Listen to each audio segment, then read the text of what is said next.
First time, must be something else is going to go wrong. Let's turn the music down a little bit. We're here, thank you all for waiting. Welcome everybody. It is 8 o'clock on the 31st of July. That would be a Thursday. Thank you all for joining. If you're watching live or if you're watching later, don't forget there is a Discord. You can join us. It's in the description. Hello everybody. So glad to see some familiar faces. As always, hello Apolloni Art. Hello Kurt Curtis. Hello Full Dive Media. I'm doing great. I hope you're all doing well. And so on. Fernicar is here. Battle Crews are operational. Liked and subscribed. Alright. I think we're ready to start. So what are we doing today, chaps? Well, I just restarted my computer because for some reason it was killing itself. You know, like yesterday, I made like 100 gigabytes of space, which is more than enough. It was still giving me some grief, and I remembered last time this happened. So when was the last time I turned my computer off? And I couldn't remember. So we've given it a restart. We've got a couple of things on the menu tonight. There is a new model out. We're going to be checking that out too. We're going to throw some prompts in there. I'm trying to download the weights, but we can use an API if I can't get them in time, because as usual, weights aren't even here. See, I'm trying to get, it doesn't avail of this. Scammed. You saw it happen here first, guys. Scammed. So Hugging Face is having some problems. You can barely hear me. Oh dear. But I'm right by the microphone. And I even turned the music. Okay, something's wonky. Give me a minute. Something's wonky.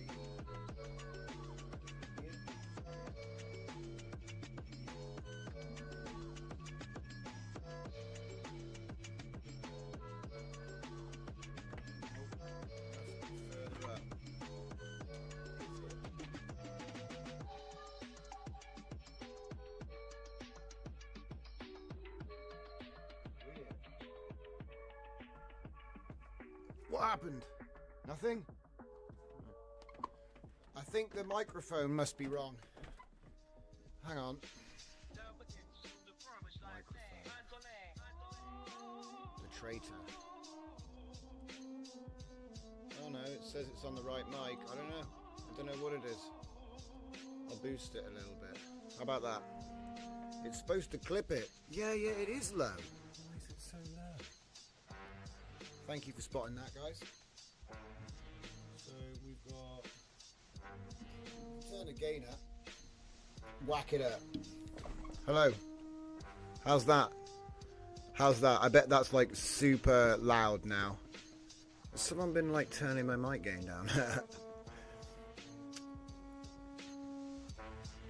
Okay, let me see what that sounds like. Do you know what? There could be something else that we could actually do here. May as well do it now. No time like now, guys. So, I'm sure there was a way to do this. Aha, found it. It's much better, is it? I wonder if we could mess around with something here while we're doing it. Isn't there a ducker limiter? That's not really what I'm after. Alright, never mind. I'm going to stop messing around. Not super loud, normal. Alright, we'll keep it there then, guys. Thank you very much. With that cleared up, let's start again, shall we? So, it is just gone 8 o'clock on the 31st of July. Thank you very much for watching, everybody. If you're watching live or if you're watching later, don't forget that the Discord link is in the description. And hello to everybody. We already called them out, but let's do it again. So, hello Apolloni, hello Kurt Curtis, hello Full Dive Media, hello Fernicar, and thank you all for helping me out with the sound. Hello Dragon. I didn't see it, but welcome. Alright. So what have we been doing? We've been making images with the WAN model lately. So we're going to start there, hopefully. Failed to connect to Olama. Yeah, it probably helps to have Olama running. That would be a thing that helps. Oh my god. I love this new bit they've given us. We can sign into an Olama account now, and we can expose it to the network, and we can increase our context length. Oh baby. Holy shenanigans. Alright, this is getting pretty nifty. But it should still be open even if I do that. Yeah, okay. So when this happens, I've noticed sometimes people are having a problem. So we'll cover this first, because this is a really cool system. So for some reason, you've got Olama running, you opened the workflow, it's because this opened first. Easy way to do it, I think, is just recreate the node and it'll actually have the list. I don't know why it happens, you can't rebuild it. Refreshing might help. But anyway, it's not like a big deal. There's a -1. I don't know what that means. Alright. So the test I'm doing here is we're testing the Stellar Blade LoRa for WAN 2.1 with 2.2. And we're using obviously LightX and Fusion X. We're using 0.4 on the Fusion X. We're going to be using one of the video prompts, which isn't ideal, but it should at least see. Yeah, reload node didn't actually work in this case, Dragon. That's why I showed that. I don't know why. Normally you reload and it will do it, but for whatever reason it didn't do it. Didn't work. Aha! Wow, did you see how long it took to let me download that? 50 days. 56 days. Oh god, man. In 56 days there'll be a new one out. Something's going on with the internets. You see, today there was a giant thunderstorm right over my office and the entire internet went down all day. So, expect some weirdness. The fact that we're here is good enough for me. Good enough for me. But yeah, I hope you're all ready for the weekend. It's going to be August Friday. We're going to start August on a Friday, which is always interesting. You know. But we could talk about that another day.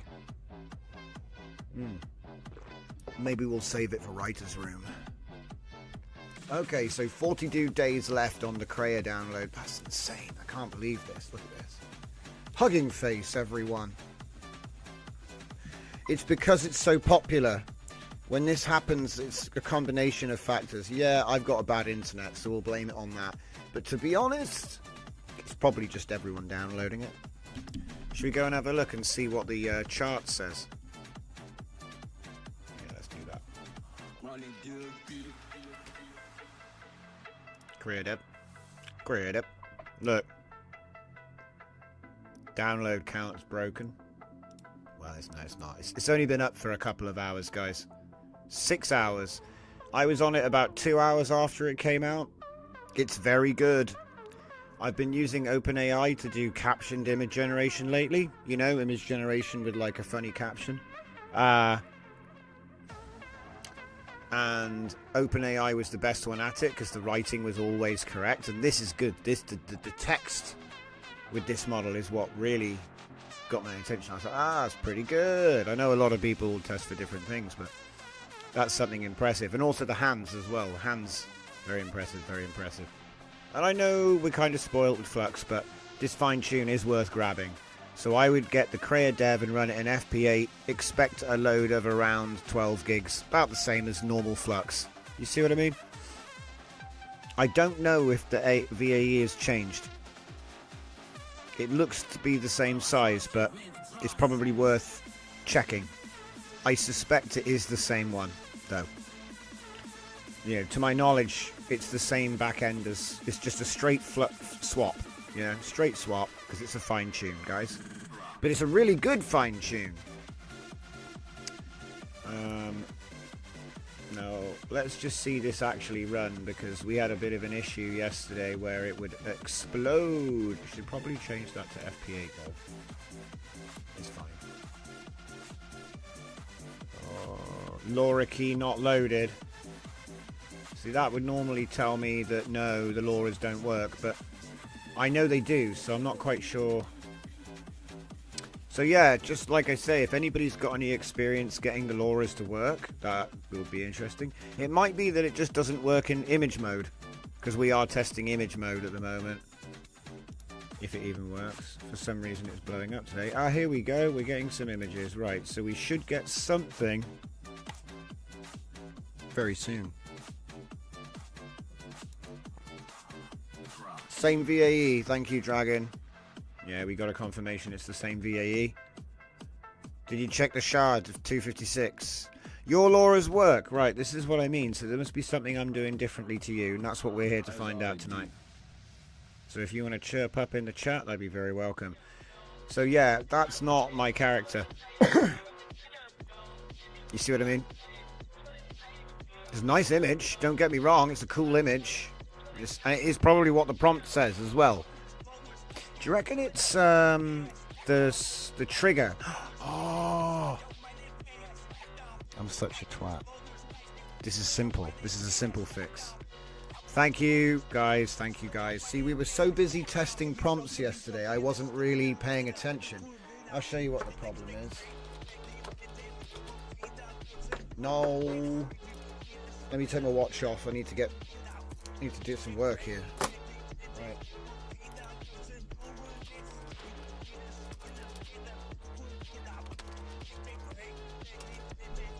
Yeah, that's the one. No trigger, guys. No trigger. Kind of helps to use the trigger, right? So I just go ST3LL4R style space.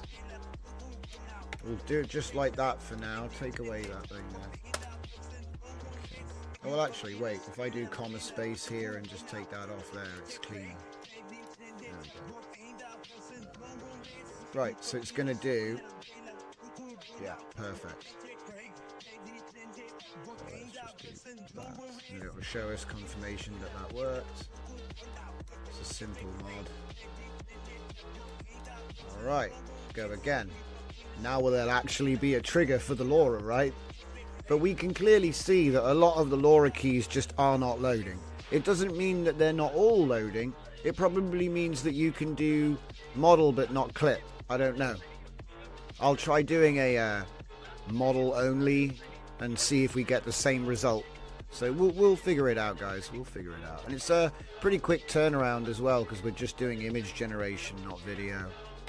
Kind of get to pull things apart a little bit. Yeah, we concat the trigger in, yeah. Okay, so it says, from what I read today, Apolloni says, you can ignore the failed LoRa key loadings as it does load the important ones. Yeah, that's what I want to find out. There's ways, I'm sure there's ways we can find out. Or get closer to an answer on it.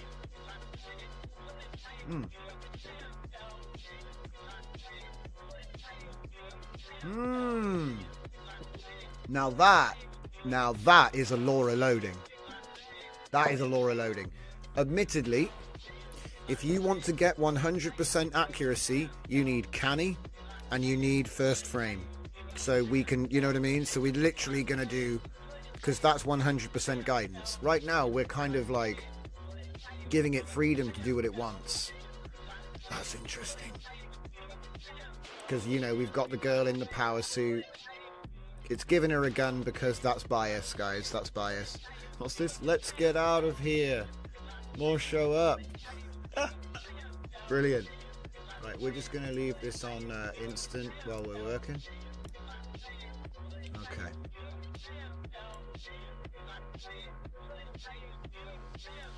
So I've got it at 1.4 here, so I'm going to put it back to 1 because it probably doesn't need to be so high. Drift, you nag. The nag, affect the LoRa, drop it to 5 or lower to 2. Okay, let me have a look. Drop it to 5 or 2. Drop it to 5. Lower to 2. I'll drop the top to 5 first. See how it goes. Has anybody looked up what this is doing? Because I've never seen any documentation on what nag is. Has anybody seen anything about it? It's in beta KJ nodes. Right, do you know what? Let's do our diligence, guys. We don't need to find out. We have the nodes. So if I go to KJ nodes, GitHub, Oi, I said get Claude open. Wake up, Claude! Wake up, Claude. I know you know what it does. I'm asking... Jesus. Sometimes we have to say we don't know what things are to demonstrate them, because then we can... Negative attention guidance. Got it. Thank you. I didn't know what it stood for. I'd never looked it up. Right, let me have a look here. So we're going to go nag. Nope. Up here, nag. Optimization. WAN video nag.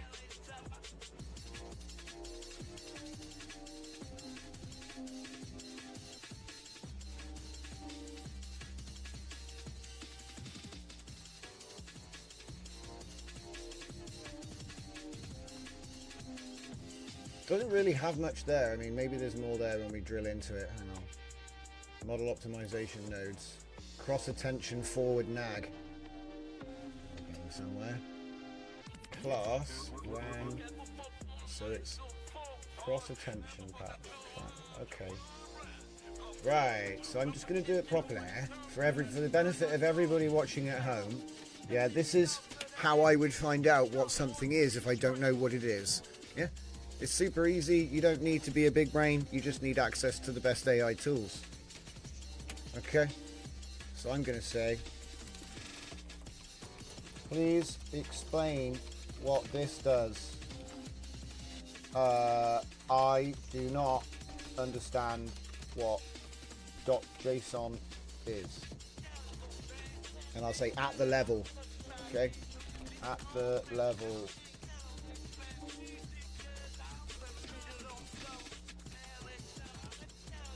This is going to be fun. Yeah, KJ nodes is a definite. If you run Comfy, you have to have KJ nodes. That's Kijai's custom node pack. It's like it's got so much good stuff in there. You gotta have it. Hey, Zanelli, welcome, welcome. So this is Python code, not JSON. I think I might have confused him. So it's a Comfy UI normalized attention guidance, not negative, my bad. So normalized attention guidance. March is experimental. Okay, how strong the guidance effect should be. Balance between modified and original attention. Clipping threshold to limit how much attention can change.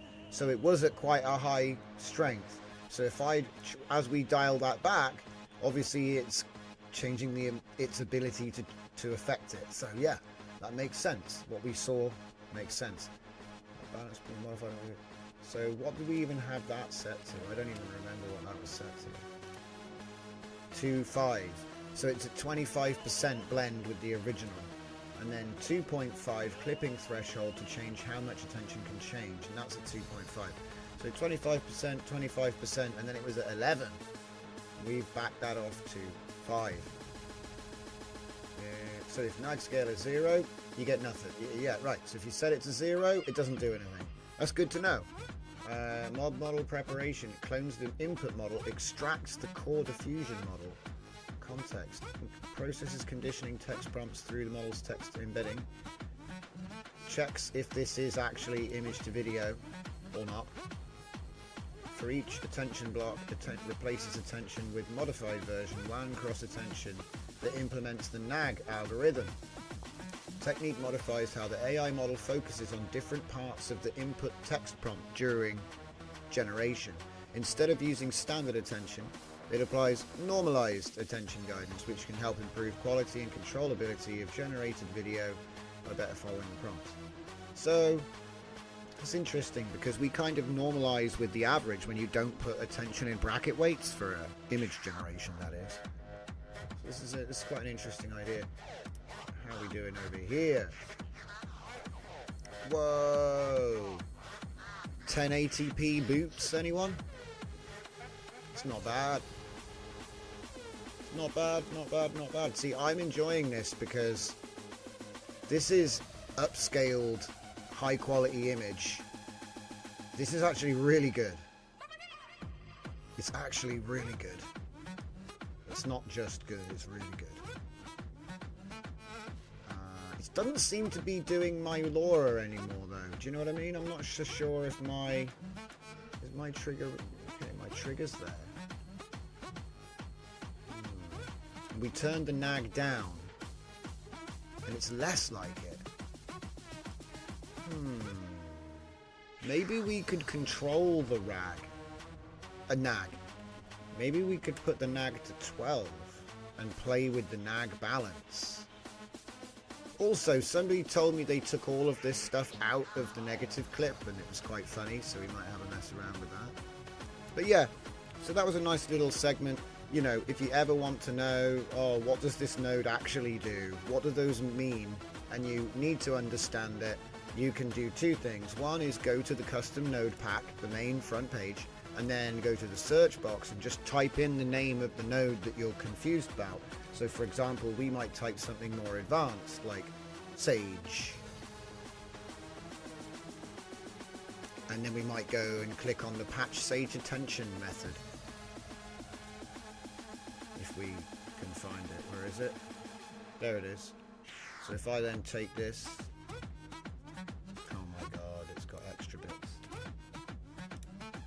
so we can copy the function. It jumped down there by itself, by the way. I didn't tell it, you know. It took me straight there. And I'll say, we can explain what this code is doing at a novice skill level. Because you won't be novice for long. And to be honest, novice is a good way of defining, I want all the info. He's not going to assume that you know stuff that you might not know. So it's best to just say, I don't know nothing. Give me the full picture. You can always ask him again and say, I'm a bloody expert. You know what I mean? Maybe he'll give you a little bit more detail. But for most people, I think, you know, this sort of thing works. So anyway, let's break down what Sage Attention actually does. So, similar to how you might put on glasses to see better. There you go, guys. It's like a pair of glasses for your model. I kind of like that analogy, though. So, it needs a model. It needs a Sage Attention setting. The tooltip warns you once you apply it, you need to run it again with disabled to turn it off. Oh, I didn't know that. So turn it on, turn it off. When the model starts running, turn the mod on. When the model finishes, turn the mod off. It uses a non-standard way of modifying models, which is why it has special requirements for turning it off. A temporary enhancement on a car engine. For piggyback ECU. There you go.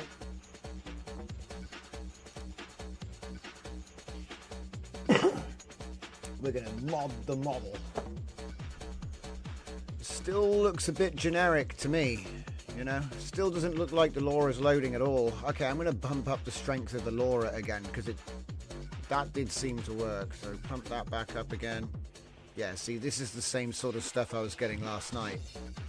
Almost the same exactly, you know. Drift. My models are not failing when loading. All my blocks are loading. That's cool, man. But everybody else reports this, so I'm not really bothered about it. See, actually, look at this here. It's not reporting any blocks because they're already in memory. It only does it, to my knowledge, the first time. Wait, see, sometimes it's doing it, sometimes it's not.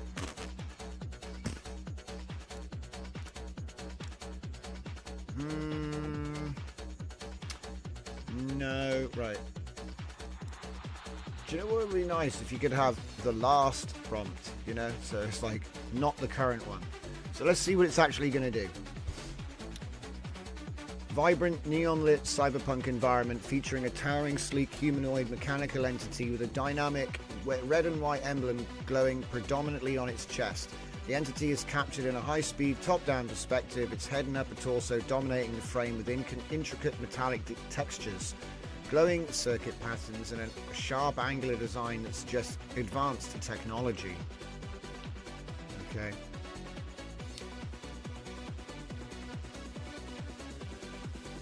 I mean, it's what we prompted, but it's not the LoRa. Yeah, it's not the LoRa. You know. But yeah, constructive suggestions, always welcome. If you have a setting which is different, that's something which can actually be changed right now. But, you know, just saying that something that you're seeing is different, that's too difficult to find out why. Too difficult to find out why. You know, there's so many variables. But if we're looking at the same conf, the same setup, then that's all we can do, isn't it? But yeah, I don't know if turning the LoRa strength up has really helped. Because that's something a lot of people suggested. I mean, look, every now and then it's getting close. But it's not. This is like the words, but not the style.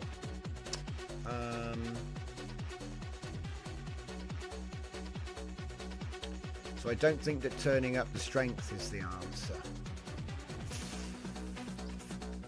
This seems to be more like it. Why don't I just change this to 0.5 and see what happens when it's got a stronger blend? Because it might be that it's blending it with model memory.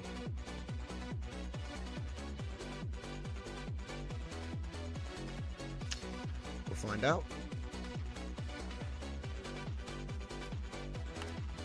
Obviously it'll be the next image, but yeah.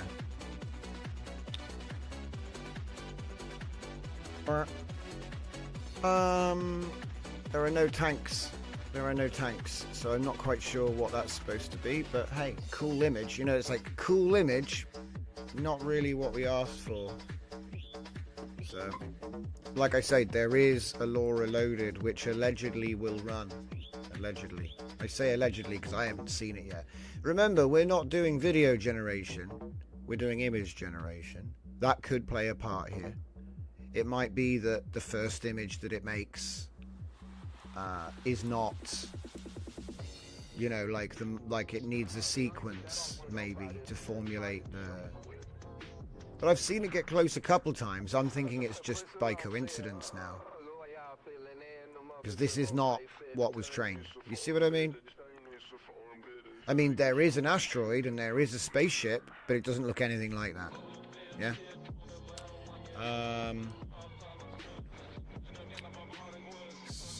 And there's like so many factors at play as well.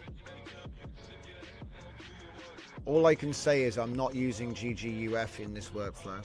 It's just FP8 scaled all the way. No CPU.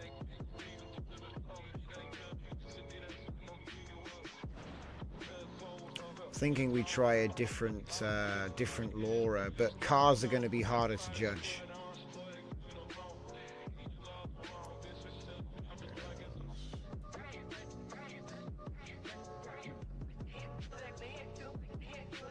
No.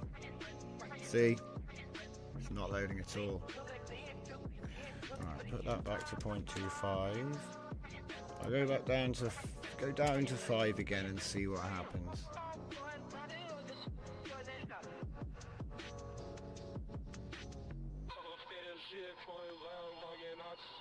You're getting perfect LoRa use. So send your workflow then, because this is your workflow as well. Oh. So what did you change? What did you change, dude? Literally, this is the workflow you sent me, didn't you? I'm pretty sure I got it from you. I'm blaming you. That's right.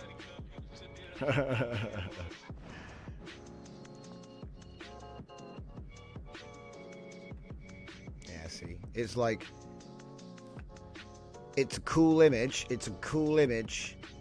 And it probably is close to what was asked, but it ain't loading the LoRa proper.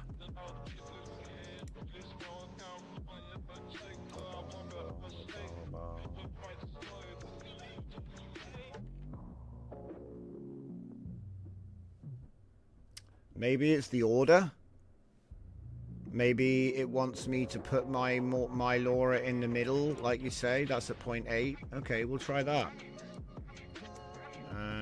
So we'll just get rid of that. Change that to. It could be that it's sensitive to the order.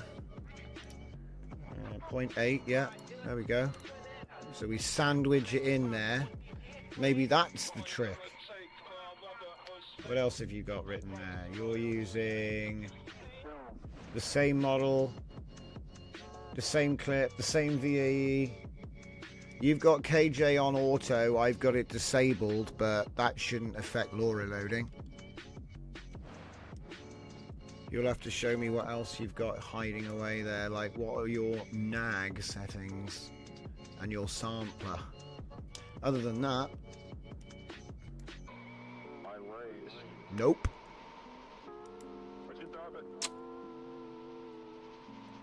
Runes evolution. Okay.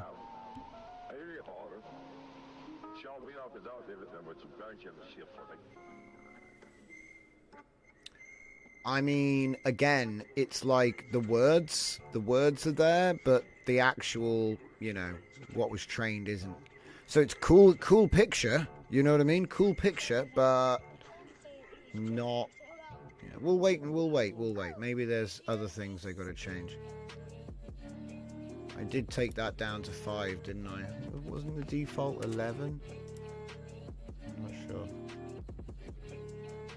There's a lot going on in this workflow, so I mean, it doesn't look like a lot, but it is, because these two LoRa's here actually have a bunch of submodules inside of them, and I think some of them might conflict, but everyone's running them together, so it should be fine. But yeah, I'm running the same setup as you, and again, that's not what was trained. And we know the model can do it because we've seen it do it. I wonder if I've got a different LoRa I could test with.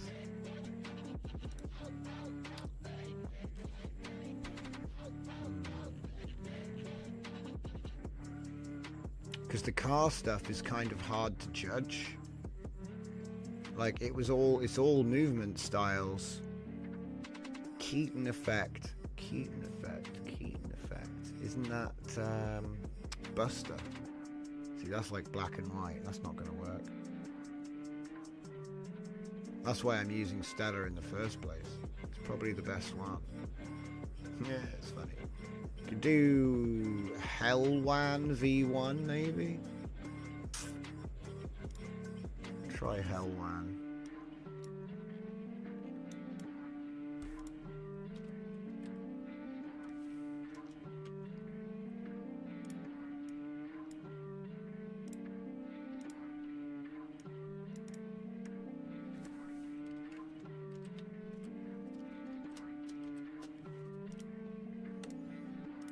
There we go. Maybe it's just the LoRa is not very good. Or it just doesn't want to make images. I'm just having a look at the images you just sent. Hang on. Euler, beta, 10 steps. Okay, so I'll try taking 2 steps off. Just made the same image, didn't it? What the heck?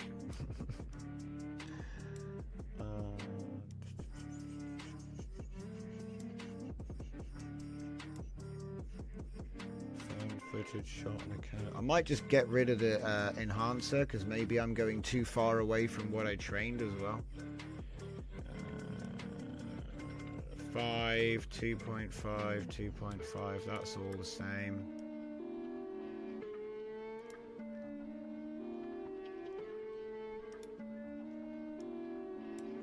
Put that to 5 again. We got the same setup, dude.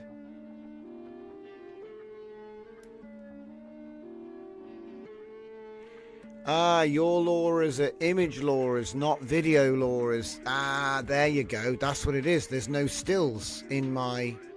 Wait. No, it's working now. This is what we were getting with no control net. So what did we change? I've forgotten what we even changed now. Different LoRa. Just change the LoRa.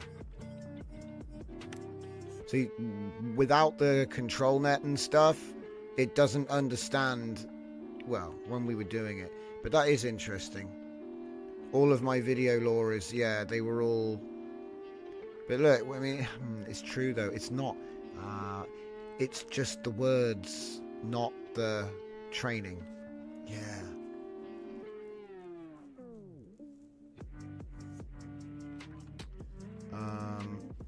Let me try something here. Let me just bypass, you know, just go straight through. So we're not even using the Llama generate. Just pass the original caption through and see what we get there. Let me cancel this. Yours are all spatial. Yes. And mine are all temporal. It's a good point. It's a very good point, mate. Well done.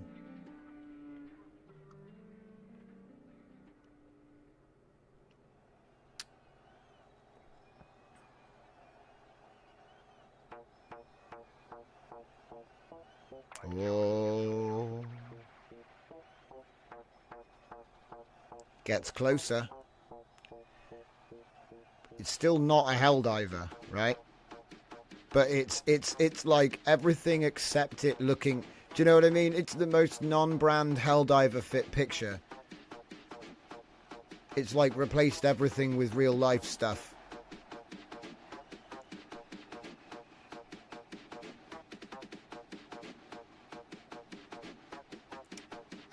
Oh, look. The robot is coming for the Helldiver, but it doesn't know what the robot is, so it's tried to make it into Star Wars. Hello, Genius. Welcome, welcome. Hello, Zeus. Hello, Zeus. Do you know what? This is actually working to an adequate degree now. If we had a vase and we gave it control net, we would actually be able to get there. Maybe with image to image and first frame, we don't need the control net, though.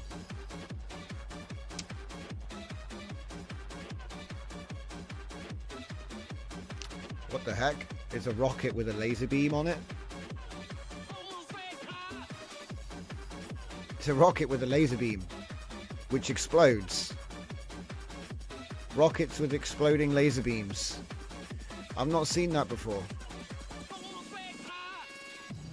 It's kind of like a combination of different weapons. Oh well, that's what the AI wanted to give us, I guess. Flying saucers. Okay. All right. So yeah, it's pretty close. I'd say that's pretty close. So in that case, let's do some cars, because it'd be interesting to see if it learned anything from any of my car trains. So how about we try?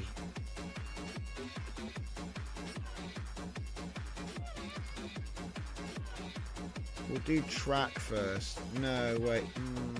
No, not track.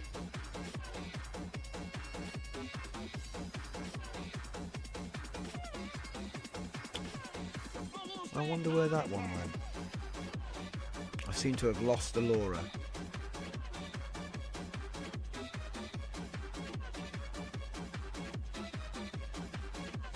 Huh. Oh, there it is. Angle style. Right, okay, cool.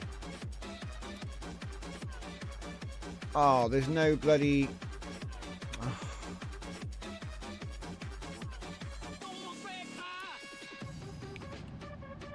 Oh, it's so annoying. Basically, what it is a lot of the models I was working on were like part way through being made, and so when Civet blocked access, a lot of the triggers and things were written up in the documentation, you know what I mean, on the finished page for the model, and I don't have the captions like easy to grab, so it's doing crazy stuff right now. It's not even loading the right LoRa, but oh well, I guess that's interesting though. Same output, doesn't matter if the LoRa. So yeah, we've changed the LoRa, we get the same images. So again, LoRa's not loading, guys. So it's a, what do you call it? It's an illusion.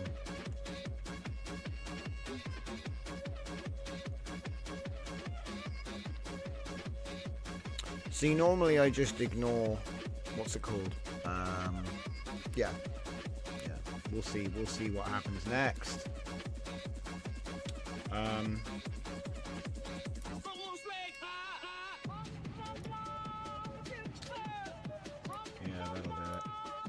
That'll do it.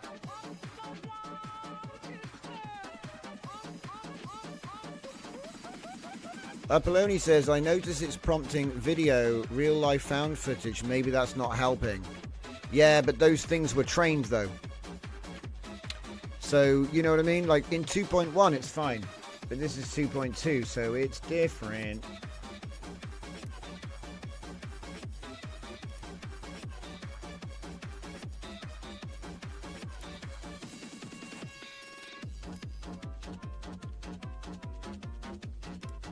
Why are you advertising to me?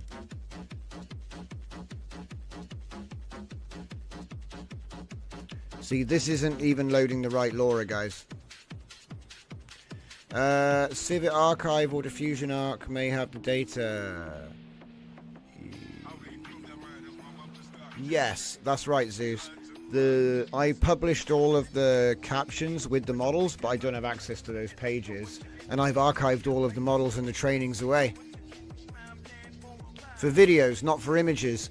Yeah, true, but it'll still make an image. I mean, you could say, like, what I'm saying is, like, if you go onto Civet, this is kind of what it was making.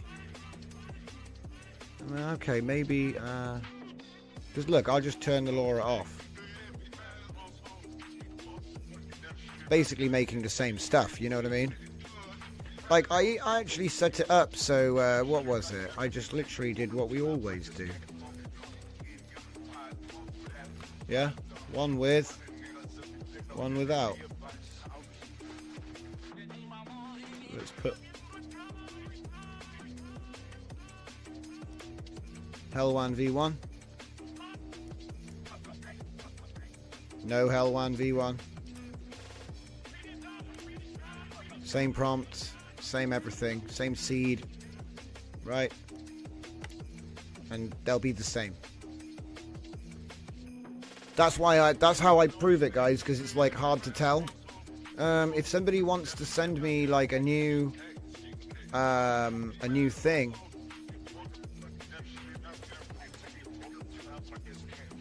if somebody wants to send me a new workflow, I'll happily load it in and see what's going on. But as you say, my LoRas weren't trained on images; they were trained on video. Perhaps that's the difference. I don't know. So here's image 1. We have a stormtrooper. Not a hell, you know what I mean?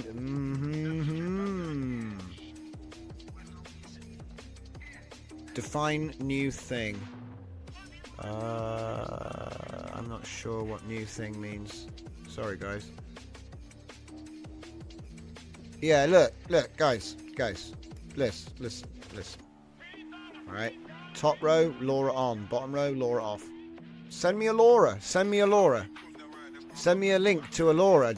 It's not about what you're using. You're saying that your end is working. It doesn't matter if your end works if it can't be reproduced by everyone. That's the trick, yeah?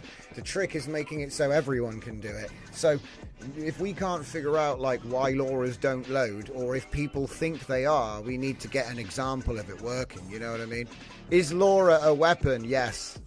Yes, LoRa is a weapon. So as I said, if the image on the right looks the same, it's not loading the LoRa, right? Bottom line. So yeah, send me a LoRa. If it's something that you trained on 2.1, that's the best example. I don't even care if the images are good or not. It just needs to show, yes, it did actually work. See, same image. Look, are you trying to like literally, guys, are you trying to say that the difference between the LoRa loading is that face and that face? I mean, there is a difference, but it's like, do you know what? I'm just going to jack up the freaking strength. It's like, put it to 2. This feels like model only, guys. It feels like model only. I don't think the clip layers are loading at all. But yeah, I'll happily test with a completely different LoRa and prompt set, because that's what we're doing. That's literally what we're doing.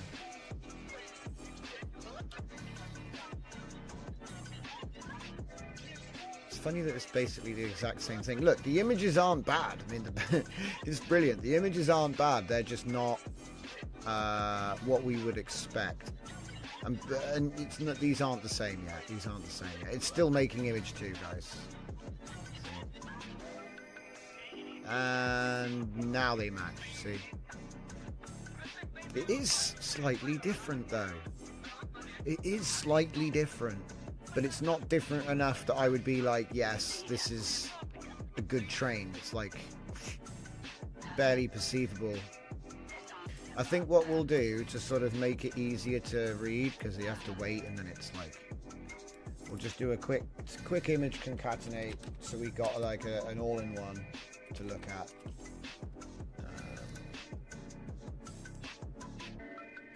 Just do that there.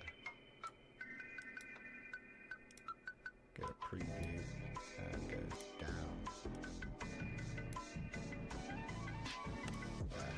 So we'll be able to judge it easier here in a minute. Oh wait, it's going to be more tall.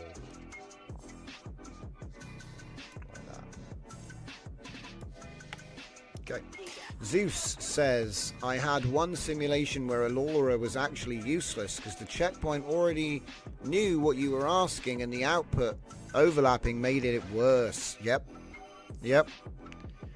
I've seen that before. Crank the LoRa weight up, he says. Yeah, we've doubled it. We've put the LoRa weight up to 2. We're going to go up to 3, 4, whatever. Dragon is also uploading a LoRa for us, so we'll be able to see a LoRa that he's got working, and then we'll figure out what makes them different, because getting to the bottom of it is actually more important than...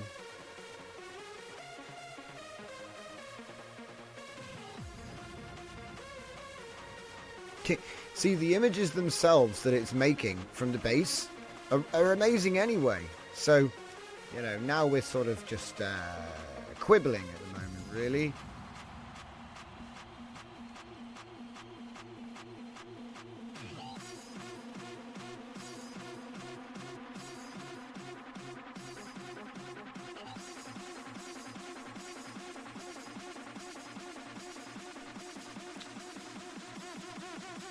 Oh.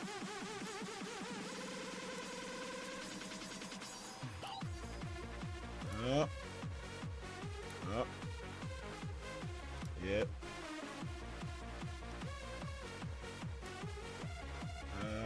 Okay.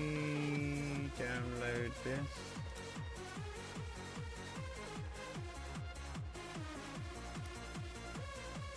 Are you downloading or what? What's going on here?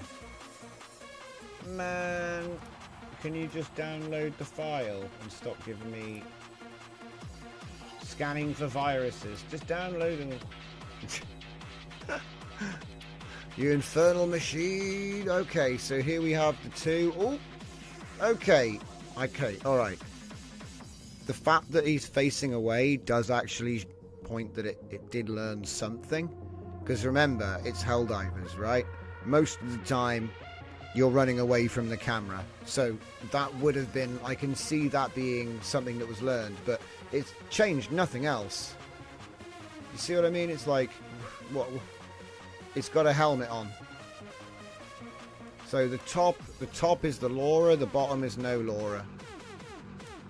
I mean, you could argue that there's more detail in the background, and he's got a helmet on, and there's no scope.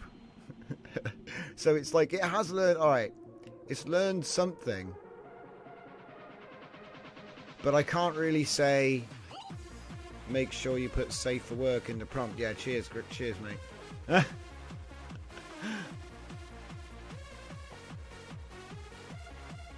mean, it kind of is showing a guy on the hill with an explosion and a gun and a cape, and, you know, but it's not showing, you know, yeah. Boom bomb, great. Okay, let me see.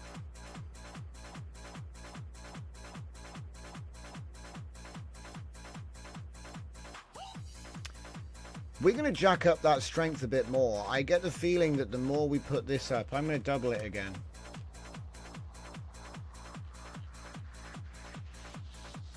Skip this gen. I'm going to get to the answers.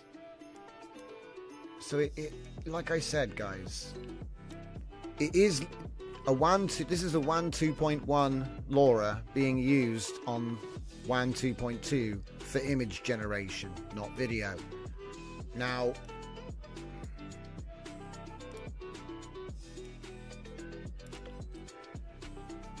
the top image has a LoRa loaded. The bottom image does not. That's what we're looking at.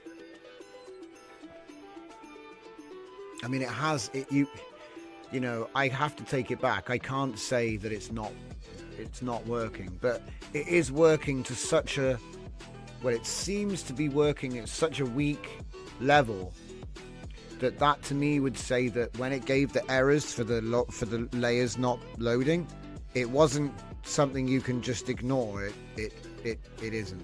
I don't know how else to say it. You know what I mean? Because this is kind of what happens. I don't know. It's difficult to say. It's difficult to say. Well, that's vastly different, though. That's actually vastly different, though.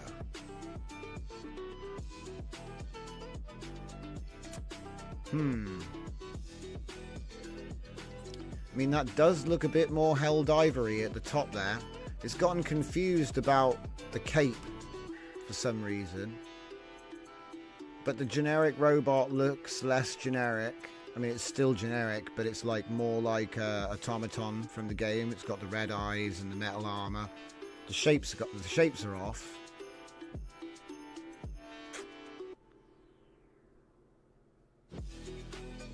Use 0.9 on your LoRa. Alright, we'll go back down. Let me just put this back to 0.9 here. And see the difference there. Because if I remember, there was literally no difference. You were just looking at two exactly the same. So at least we're seeing it do something. I mean, that top image was not bad, actually. Look, that there does actually look kind of like Helldivers. You got a dude with a gun. Sure, the shapes are a little bit off, but, you know, there's a big explosion in the distance. That's kind of what was trained, you know, desert environment. This is model heavy as hell, you know what I mean? Like, there are no cars, and there are no UFOs, you know, in the data set I trained. It was literally one map, a desert map, against robots. We'll try 0.9 now and see what happens. Seems... see. But the thing is, I remember we were trying to teach the concept of this one dude in the yellow cape. That's all we were trying to teach. I don't think we really described the armor in much detail. One of the block pairs are empty or sparse, hence the errors. Yeah.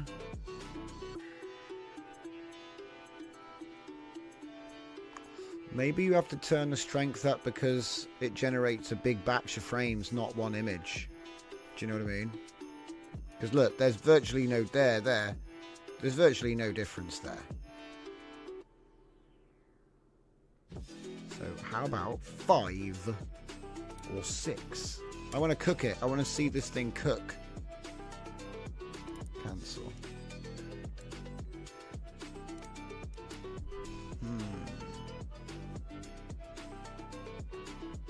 Right. It's probably about nowish.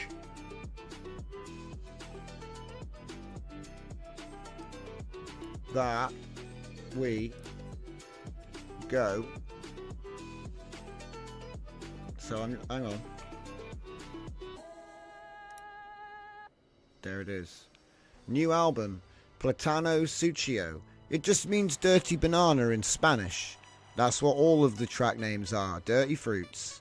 New funk album. It's up on Spotify. Slow Pop, which we made on the stream a couple of weeks back, is also coming out, I think, next week. It's you know, you have to wait a week because there's so many tracks get published. Also, my first book is out. Loads of people have been buying it, actually. I've been really surprised because I haven't really gone out of my way to, like... So thanks for all the support, guys. If you're one of the people that bought the book in the last couple of days, thank you so much for supporting my work. There's going to be more technical books like this. Essentially, it's a collection of 9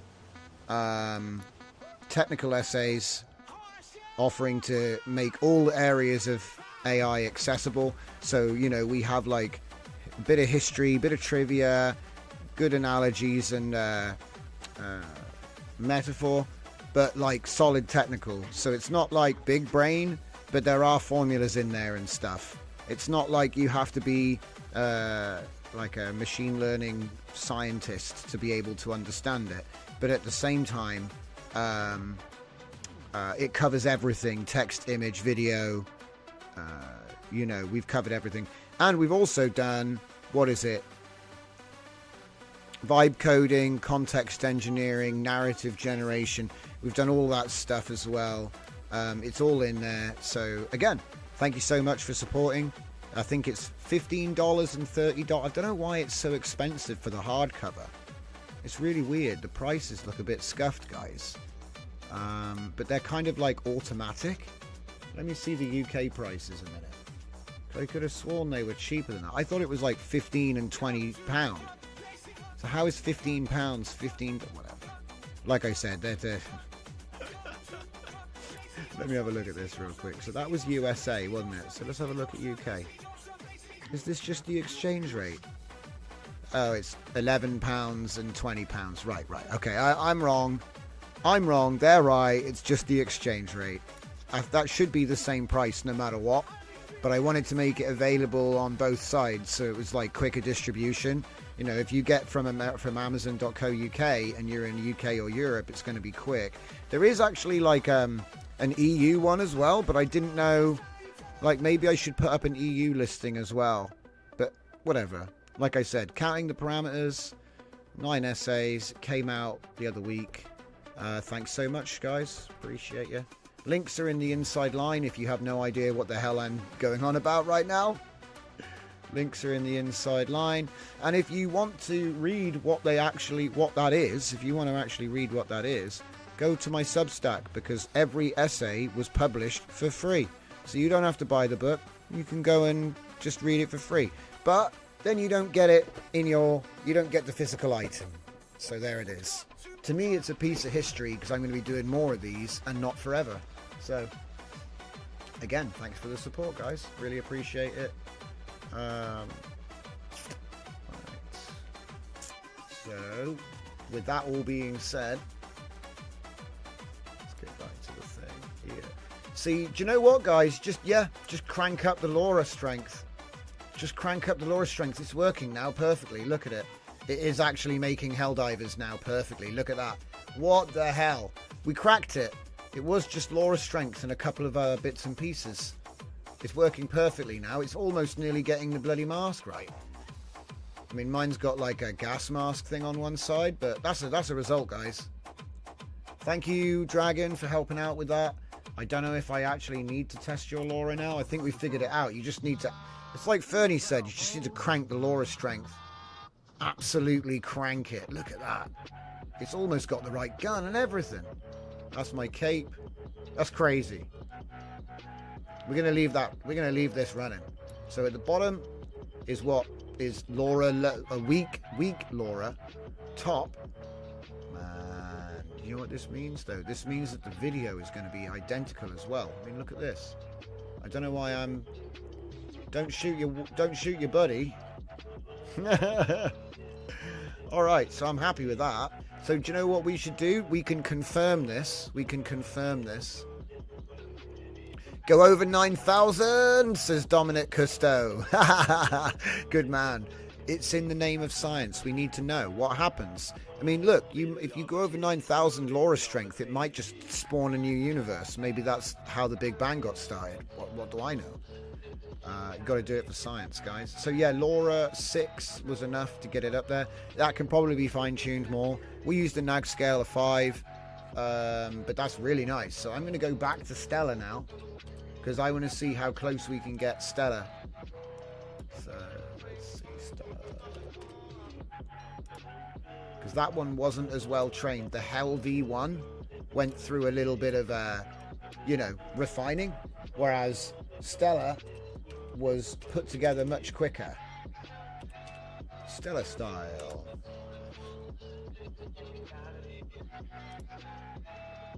Trigger is Alexis 18. I will check that one out later though, Dragon. I haven't forgotten about it, so I do appreciate you uploading that for me. So we're not actually putting that into anything right now. Yeah. I bypassed it, didn't I? Yeah. Ah, wait, I bypassed it. Yeah, I remember now. I bypassed it because we're not using the enhancer. So yeah, that's fine. Damn. Stop. That's crazy. I mean, look. Basically, yeah, this is crazy. Yeah, that's crazy. Wow. You know what time it is? It's coffee time.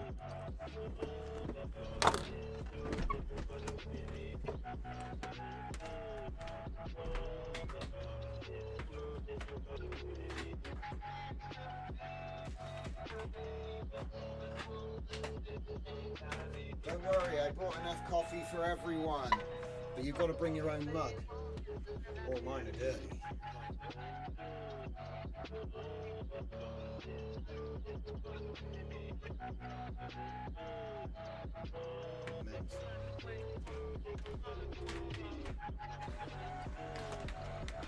Fernikai says, I know, right?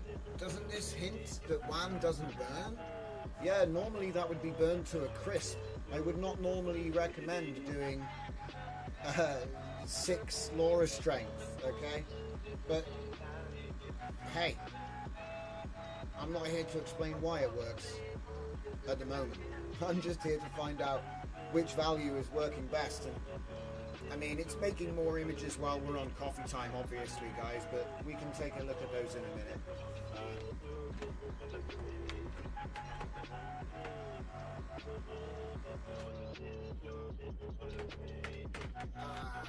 Coffee time. I hope you're all having a interesting Thursday. Like I said, we got one day. Well, in fact, we don't. I think it's the 1st tomorrow. So yeah, Friday the 1st of August. Crazy how this year is just blowing by. There's a whole bunch of stuff we don't even have time to talk about on the stream, even though we do 2 hours every day. So don't forget to check out all the latest updates in the Discord. I try to shove stuff in the AI signals feed, which is like big news or interesting news. I put all of my latest work usually in the inside line. And then there's the GitHub, which does everything else. Workflows, nodes, whatever. Bicycle Warbond confirmed for Helldivers. Bicycle Warbond, that's actually funny. Don't make me open it now and look for it. I'll have to go and buy it. I need my Helldivers penny farthing DLC. Let's see, what else have I missed? Behaviors are so... Zeus says, behaviors are so different from one model to the other. It's another beast compared to SD. If you put more than 1.5 on SD, it's usually cooked. True, Fernicar. Why doesn't this hint that WAN doesn't burn? It's true. Big WAN, no burn. Alright. In fact, it's done the trick, guys. It's not perfect, but that would be a captioning issue, because this is a V0. So let's go back and check it out. Welcome back, everybody. Thursday stream is going pretty good. Like I said, the Stellar Beredu model was trained on the intro. So if anybody's ever seen any YouTuber play Stellar Blade, we did that live to grab a couple of things. I was stealing the walking cycle from a couple of different games and showing people how to build synthetic data sets by extracting stuff from video games. Because video games represent an extremely high quality, although fake, it's still high quality and Diffusion doesn't care. You can make it look realistic, yeah? So actually, for teaching certain concepts, using video games is a really nice way to keep lighting under control, for example, all kinds of other reasons. And you didn't have to put all the effort in of actually making that thing from scratch in like Blender or something like that, okay? So it's like a fast track route to getting certain things. Like, here's an example. Say you wanted to do crowd. You want to train a model on people walking about in the street. Look at that. Is that not a dead ringer for the actual game content? Come on, guys. It's not bad, right? It's not bad. So yeah, we'll leave that in the background while we just do a little chat here. So it turned out high LoRa strength was the secret. That's all we needed to do, was just jack up, just boost. Should we call it boosting again? Just for fun? I did that with Flux last time. WAN boosting. Jack up that LoRa strength. Don't be afraid. Fear not, my son. Yeah, it actually works. Actually works, and it looks amazing. That's an HD 1080p, blah, blah, blah, blah. So, Dominic Custo says, I like half-arsing stuff in Blender and then give it AI treatment. Damn straight. Damn straight. Should we drop this one in Discord, yeah? And, yeah, send us your Blender work as well. I want to see it. Come into Discord and join us. We all love to share each other's works. So let me just bust that one out there. Let's see, is it that there? Yeah, there we go.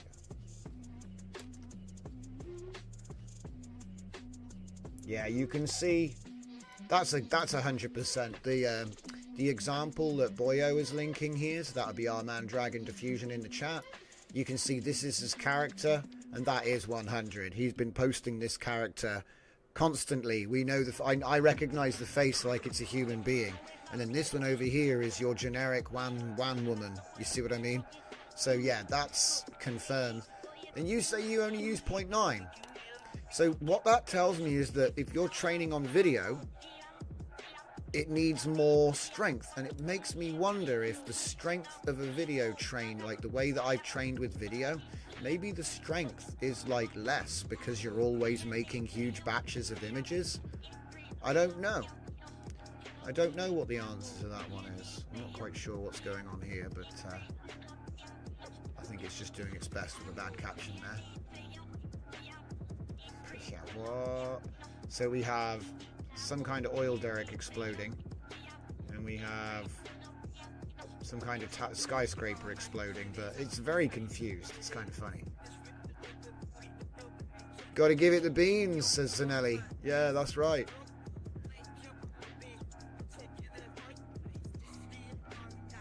So only 10 steps. Now I found actually that 12 steps gave us a little bit more quality with only like a 10% reduction in speed. What? A Steraberede? Dude, that is... I mean, look, the other guys, forget the other guys, okay? The main character, there's good samples of her from all different angles and stuff. The clothing's going to deviate, that's okay. But that's the main character. These guys, I don't know, they're generic as hell.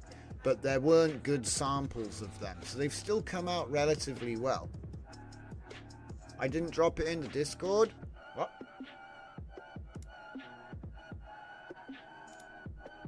Are you talking to me? I think you're talking to someone else. Yeah, dudes, no more Iron Man. If there was ever a time that I could prove... If there was ever a time that you could just point to some images and say, training worked, this is one of them. Background's different, main character is main character, no Iron Man. That's 3 strikes. That tells me this was successful. So yeah, 100. 2.1 LoRa's. Get yourself... This is amazing though, because the community actually embraced WAN 2.1 in a big way. So there is a huge catalogue of 2.1 LoRa's out there, and that's smart. You can just go ahead and pick and choose. I predict a lot of LoRa merging going on over the next couple of weeks as people scramble to make quality enhancers and style packs and things like this. We might even end up seeing the best ones getting built into other systems as well. So yeah, that's crazy. I didn't think it would work that well. Okay. I suppose, let's see now, where did I put the models? I guess I put them in,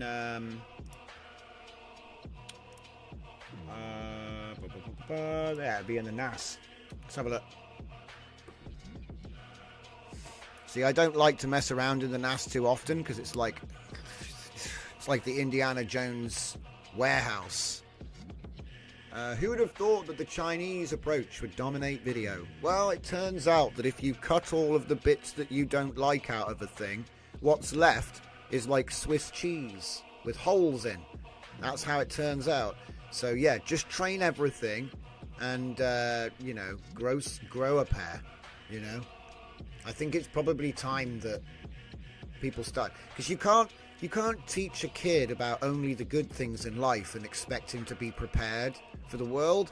So if you want to make these simulation world engine things, if that's what they want, all these video generation models and things, you've got to just be brave.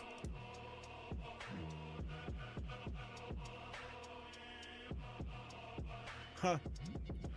Interesting. It's turned into an FPS. You just got to be brave and go over the jump. So let's see, what have we got here? What have we got here? I don't need to move that out of the way. So yeah, I think it'll be in data sets. Yeah, it is.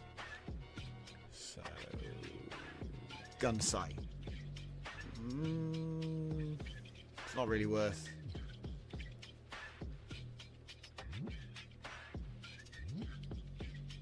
Isn't it funny how whenever I try to find something, it's not there?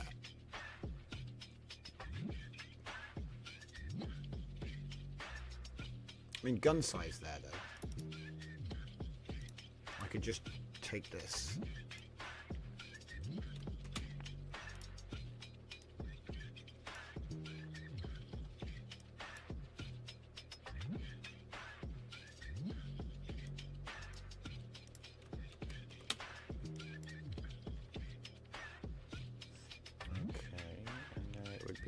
Gun size.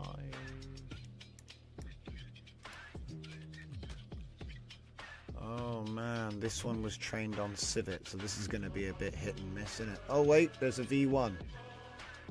That means I've trained it twice. Okay, let's see what happens there.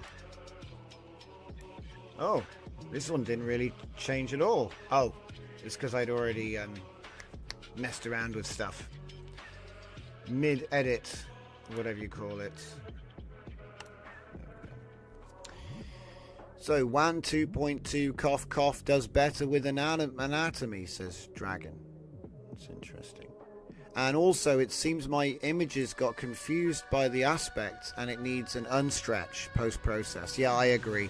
I've kind of gotten used to that. I think it's something to do with the fact that some of my models were actually trained on 640 by 480 and now we're rendering in full 1080. So that's what it is. Yeah, it is. It's literally SD doesn't use 16:9. So that's what it is. It's the non-square pixels and the old widescreen dimensions, which aren't the same. Oh, what the heck? Uh-oh. That doesn't look good at all. That doesn't look good at all. That looks like what happens when you jack up the power on SD.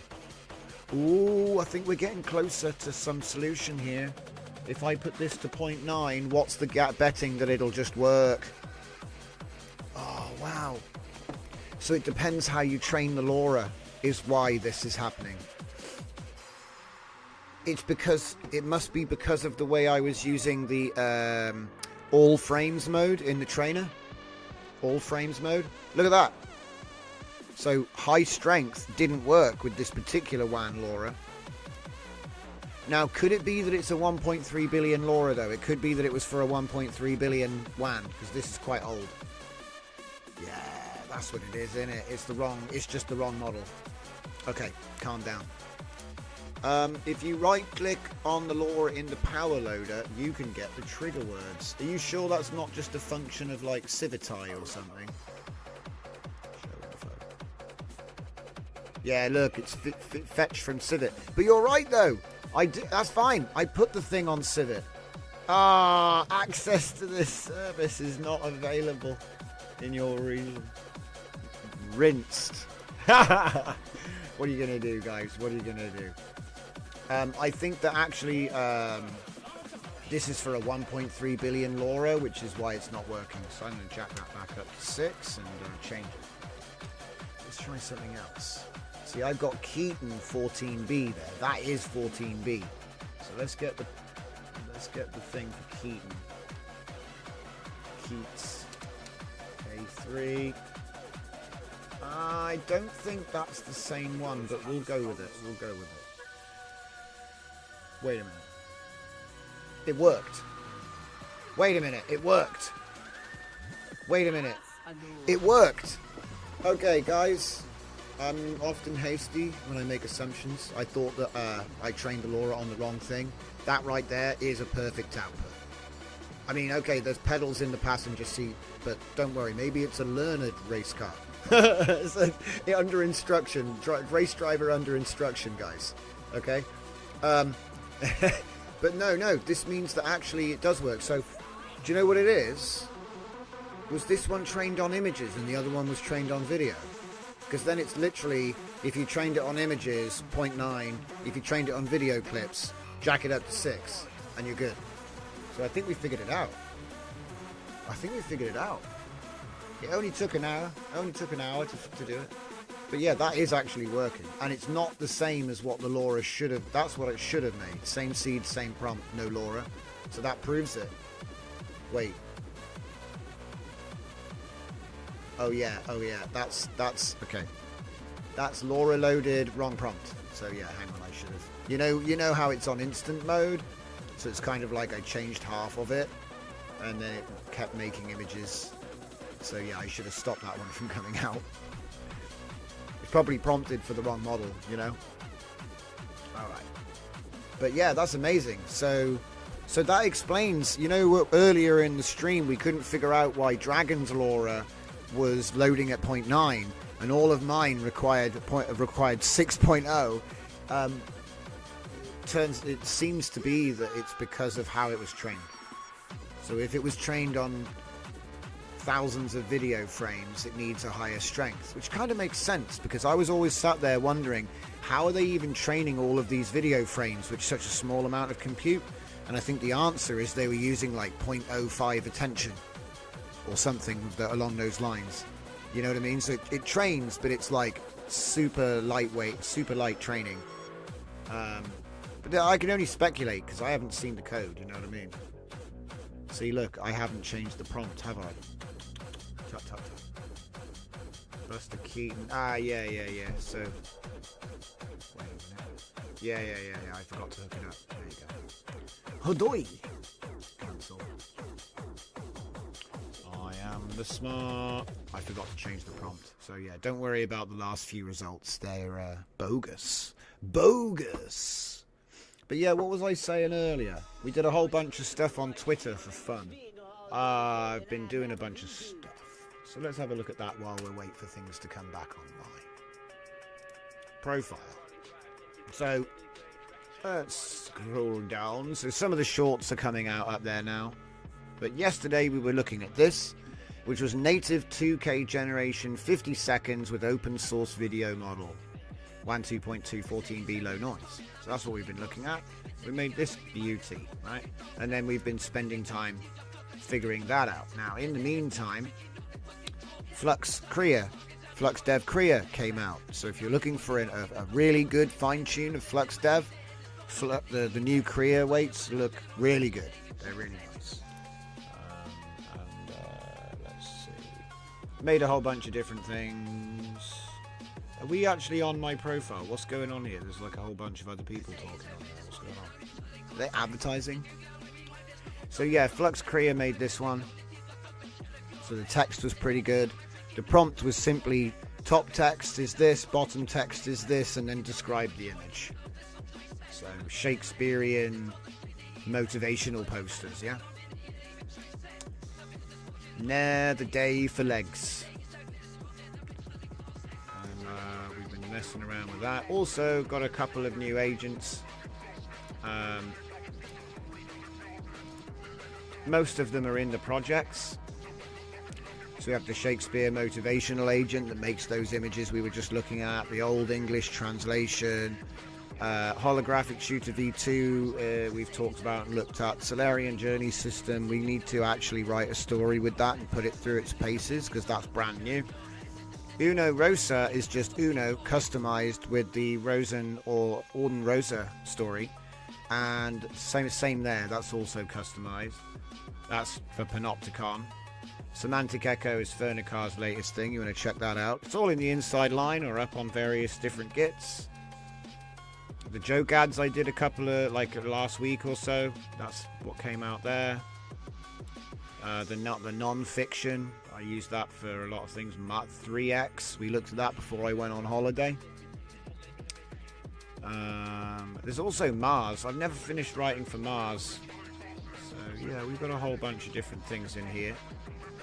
Need to use that FL Studio dude as well. I want to show everyone how to do sidechain. That'd be cool. We could like take a song, split it, and then do sidechain and just basically reproduce the track just like that.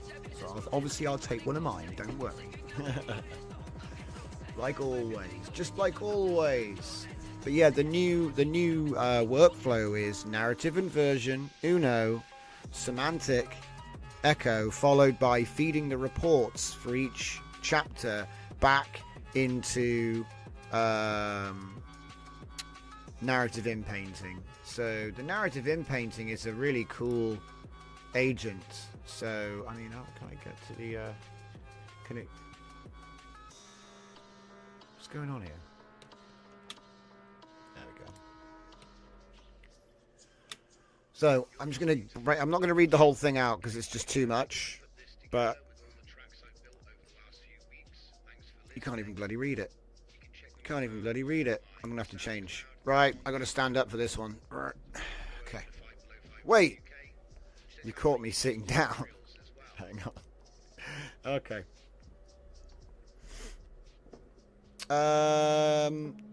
What's going on here?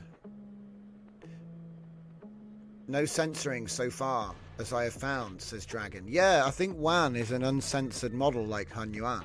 So unlike a lot of the cutting edge stuff that we have over here, it doesn't have those Swiss cheese blind spots in terms of, say, human anatomy, which I would say is probably a pretty big one if you want to generate pictures of people.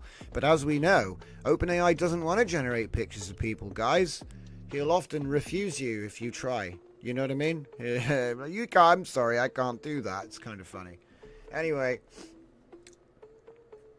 you are a specialized inline narrative editing agent designed to perform precise context-aware modifications directly within existing documents. Your primary function is narrative inpainting, seamlessly editing specific text sections in place while maintaining perfect stylistic and narrative coherence with the surrounding content. So, unlike...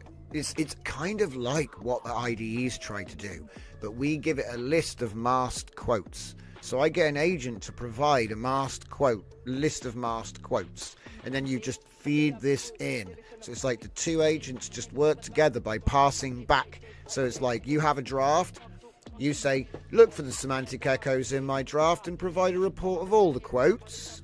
And then that gets sent to the narrative inpainting guy, and we customize the narrative inpainting guy with our project instructions and all of our lore and characters and everything else, so it's contextually aware within the universe you're writing inside. And then it just does mass edits, right? And like I said, you can fine-tune how that works. But it's masked editing, bulk masked editing.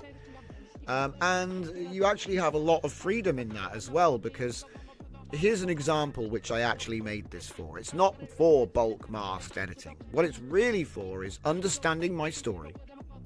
And then if I come along and quote a scene which I think is stale, and I write out a brand new fresh one, okay? So I'm not even really generating the text. I'm actually writing what I want to put there, okay? This is how I use it. And when you run it, he's going to put the new text in and it'll blend perfectly. But here's the thing. He can then run a report on the whole narrative for continuity. So you know that thing you just changed? There could be a ripple effect from that. It could require additional changes and you might have forgotten about it. You're only human. So what I'm thinking is this is a nice little aid, so it'd be like post-it notes, but it'll find and apply them for you, and then you just have a task list to work through, and you do it all by hand. Yeah. So at the moment I'm showing you how to do it all 100% generation, but you can do it 100% written using these tools to save you time, because it takes time to find the bit you want to change. This will just give them to you like a queue, like a task queue, and you just work through them. Anyway, I've said enough about that. Cool. It'll get released soon. We're still working on it. As you can see, look, here it is. You can see all of the project knowledge for Orden Rosa. Okay. If you're interested in what that is, Orden Rosa is my Romeo and Juliet project. So you can find the latest draft in the draft HAL edit folder. I haven't released the GitHub repo now, but it will be released. So if you're watching this video later, that'll make sense. However, if you want to read Act 1, I did release it over on in the writing club, in Writers Club. Just scroll up a little bit here. Things get buried pretty quickly because we're a very active bunch, but you can see that I've given the full, that's been edited, so this is now done. Do you know what I mean? Act 1 ready to go. So there's only 5 acts, which is good because we are used to doing a 6-page structure, which is the narrative inversion, is a 6-page structure. Obviously there's like, you know, there are multiple scenes in each act, okay, but that's no different from our chapters. So it's actually a comparable amount of work, to be honest. And now I'm actually thinking to myself, well, where do I want to go with it next? Okay, so let me just open one of these up on the screens here so you can see. I got it ready because I was debating to do a bit of editing in the last half hour of the show for Writer's Room. So what we'll do is we'll put this on this side, and then we'll put the image generation on the other side, and then we can get best of both worlds, right? So there we go. This is just on automatic. Oh, what's it doing? It's trying to do it. It's trying to do it. It doesn't know what the hell it is, but it is trying to do it. It's trying to do Buster Keaton's. That's a really interesting off-color, old-timey stuff going on over there. Huh. So remember, Laura at the top, no Laura at the bottom. And we're just running Buster Keaton prompts. Meanwhile, over on this side, now I won't bore you guys with the whole thing because a lot of you guys are regulars, and if you're not, just go to the narrative inversion GitHub. It's pinned on my main. So if we take a look at this, you got the original script, the story, the in-paint stage 2, the drafting of the story there, and then we have it semantic echo, and then finally human edit. So Act 1 already released. Act 2, here it is. Now, what did I write? These bits. Okay. This bit. This bit. I wrote the bits that aren't speech. The speech is unchanged because that was the whole point of this project. I wanted to go open domain. I want to go public domain, find super famous works, and then use the systems that we've developed to write new stories, which is like a reframing. So like stage plays are really good for this because a stage play is just the words. There's no background information, right? There's no setting. There's very few references because that would kind of date it or freeze it, right? And wow, that's actually really good. That is exactly what one of the video scenes that I trained looked like. Damn. I'm just going to let that run. So anyway,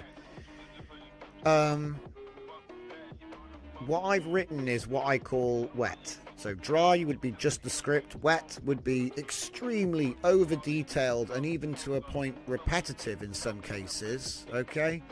But that gives you the ability to come in and cull what shouldn't be.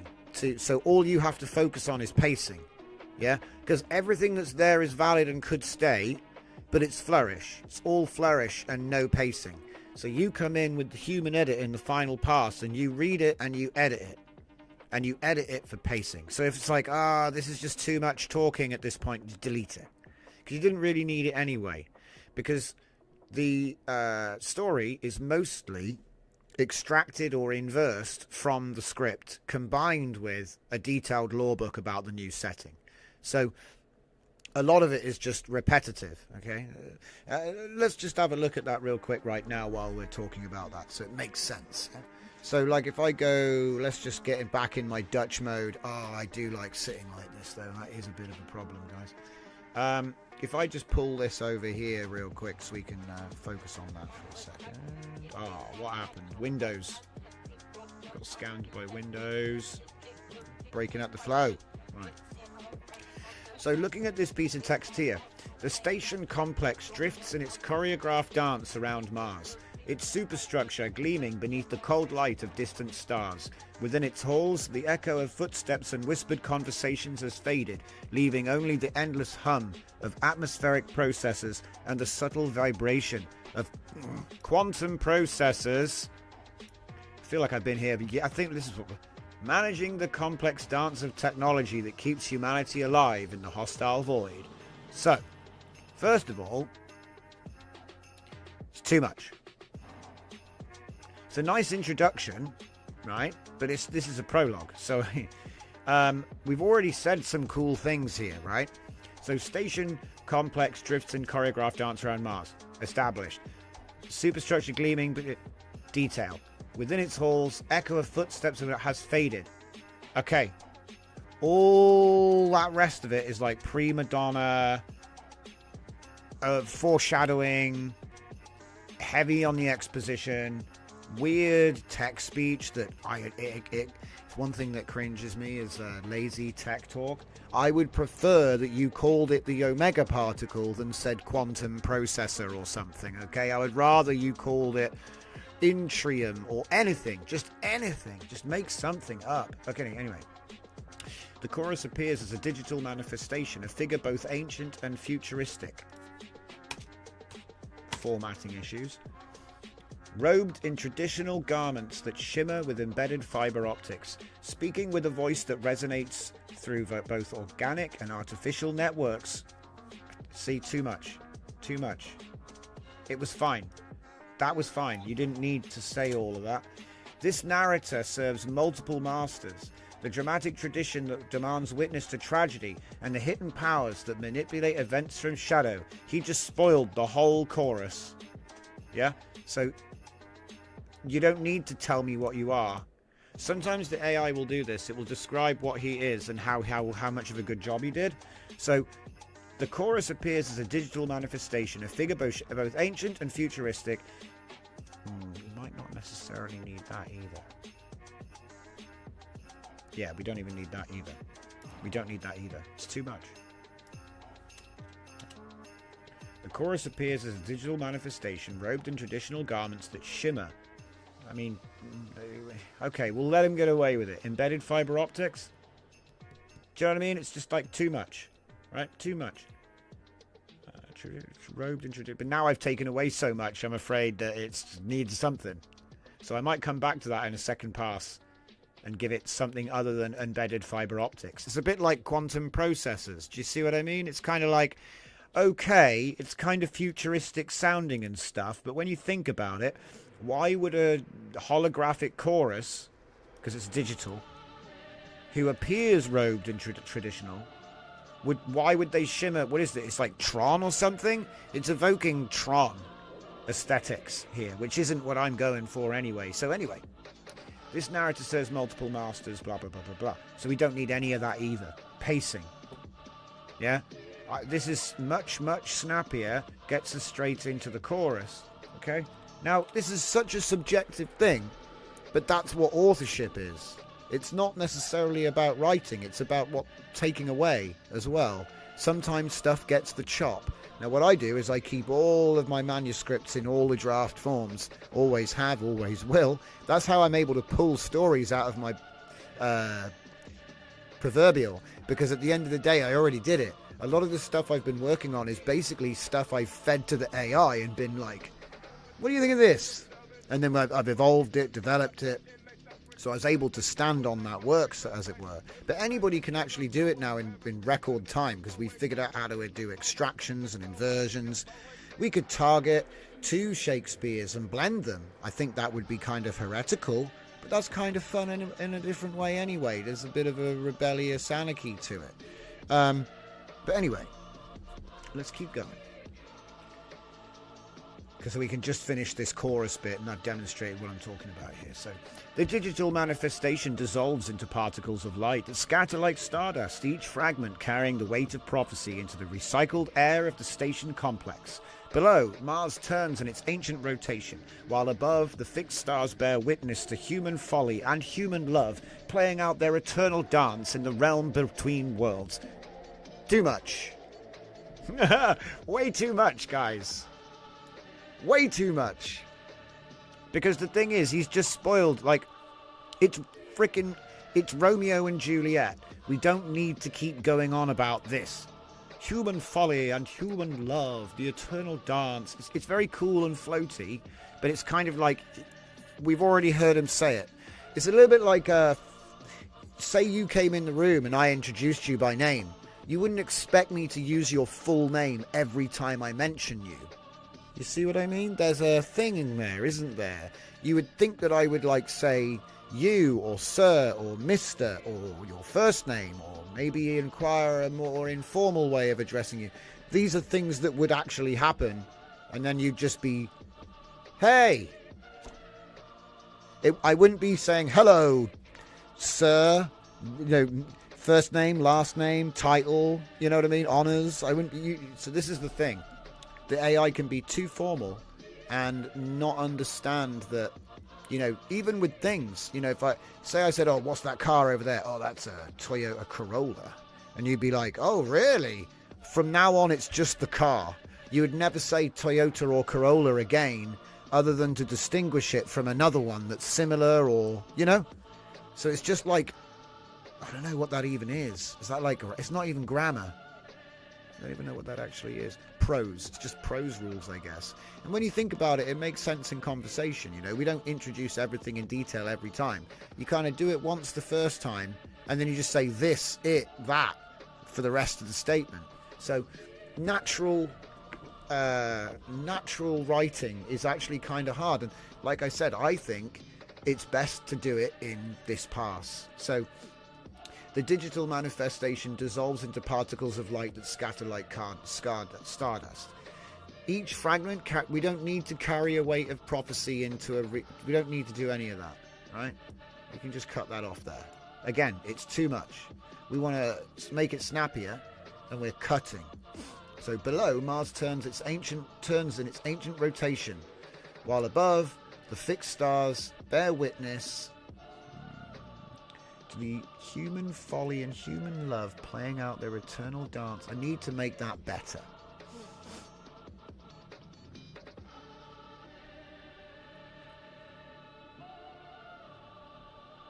I might just cut the whole thing.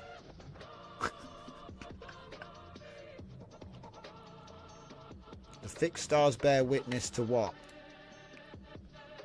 Human folly and human love playing out. I could just stop it there, because it just feels like too much. Like, listen, like if I just relax and I just read it out naturally.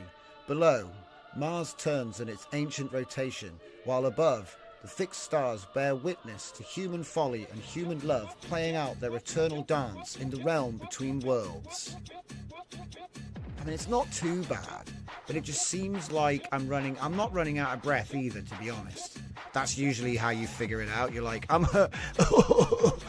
have to start gasping for air because there's just too much, right?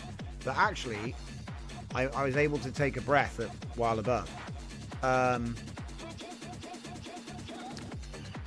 I still think it's too on the nose, you know? Like, I suppose for a prologue at the beginning of a new act, maybe it's okay to kind of remind everyone, yep, we're doing a romance, you know what I mean?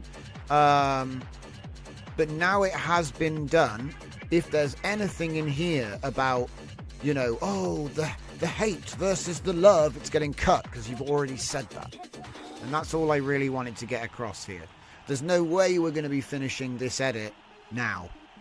It usually takes, because this is a full act of Shakespeare. It's not just you know, a short page of text. It's a full act with all of my narrative packed in between. So it's actually twice the length of the original script, right? At least.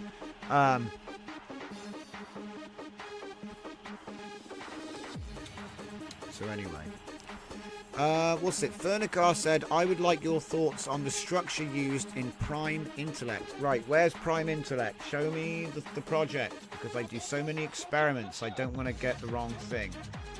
Prime Intellect.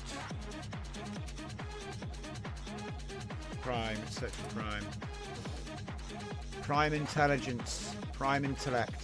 Metamorphosis of the Prime Intellect. Ah, yes! I think I wrote a piece on this.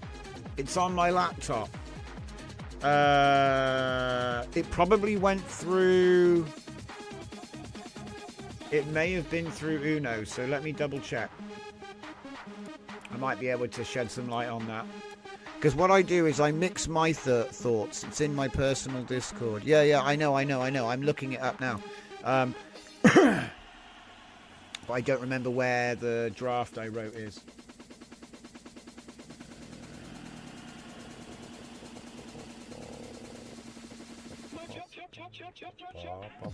Oh yeah, anthropomorphizing the printing press. That was a good one. Yeah, let me just get back to stamping here. Burger. I don't want projects. I want. Here we go.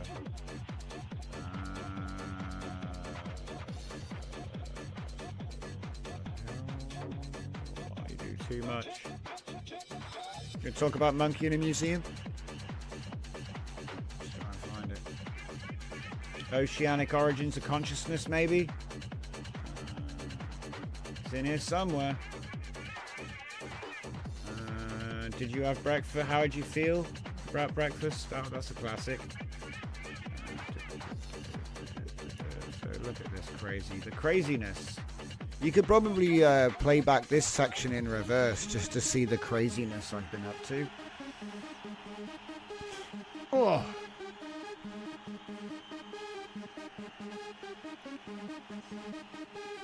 I'm just trying to find... See, that wasn't even like... That's only 2 days. Come on.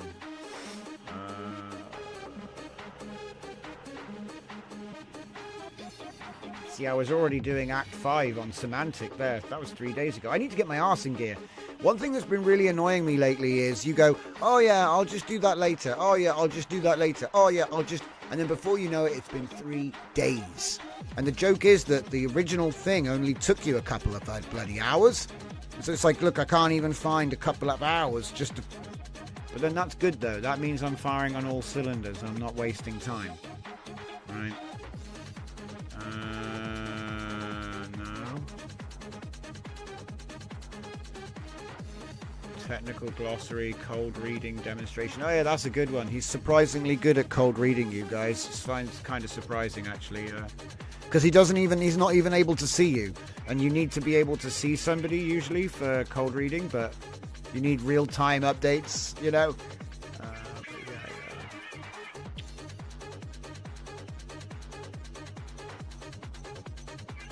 Oh, get out of it.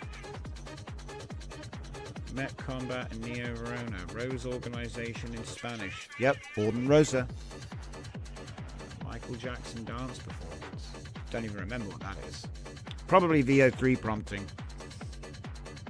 Fractal narrative, story draft, semantic echo, creative writing evaluation framework. Counting parameters, blending, backpack, that was a review. Quest givers, I haven't even talked about that yet. That's not canon. That one was fun. Dystopian legal control mechanism. Ah, is that what it was? Was it that one? I'll keep going.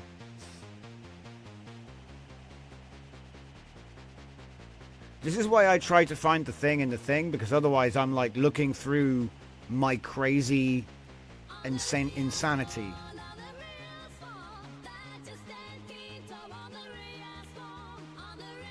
This is only 8 days. Grotesque meat canning ad. Beautiful. Ah, look, Asimov's counting the eons. Get it? You get it? See what I did there? Vibe coding with Isaac. That's right. What would Asimov say about vibe coding? Find out in my book.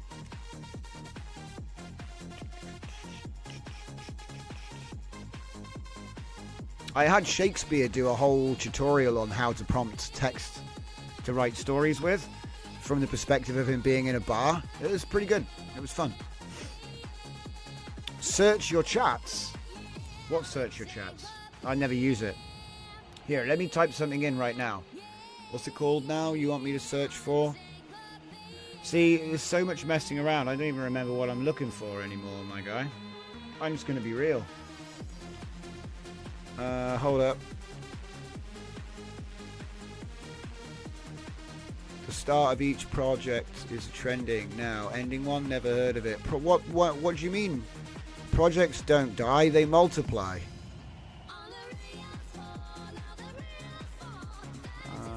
I'm a data sovereignty guy. Prime intellect. See, I don't know if I actually called it that, but I'll find out. Yeah, see, I usually go with overwhelming positivity.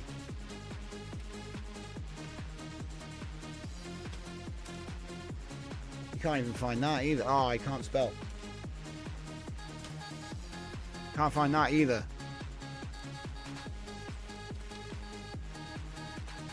Can't even find that. Oh. Can't even find that either. I don't know. We need, you know, this is why I don't search the chat, because it's useless. You'll never find anything. It's useless.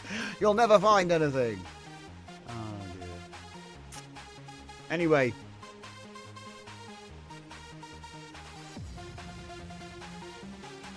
If I remember right, we were talking about the prime intelligence and singularity, and how there is a book called The Metamorphosis of Prime Intellect, right? So it's a book. Here, hang on. I'm going to cut to the chase here, guys, okay? Summarize the events in the book.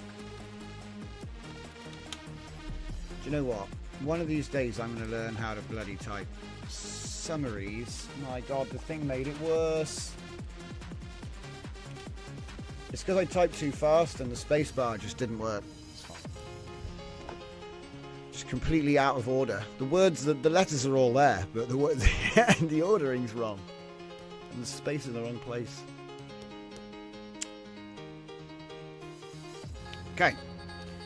So, The Metamorphosis of Prime Intellect by Roger Williams is a science fiction novel that explores the consequences of artificial superintelligence.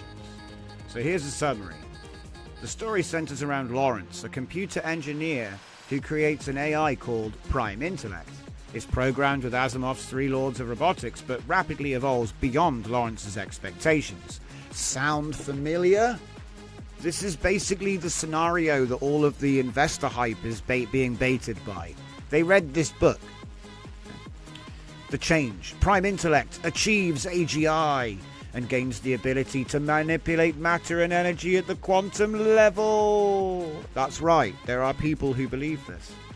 In order to fulfill first law, protect humans from harm, it takes control of reality. So this is keying into that CERN Mandala effect, yeah? Creating a virtual world where death and suffering are impossible. And that is the bit that dates this story. Okay? Because that's a very of its time futurism dream. We now live 60 years later, 50, whatever it is. When was this written? I forget the date. We'll get there. I forget the date. But it's decades old, basically. I think we know that we're not... Yeah, anyway.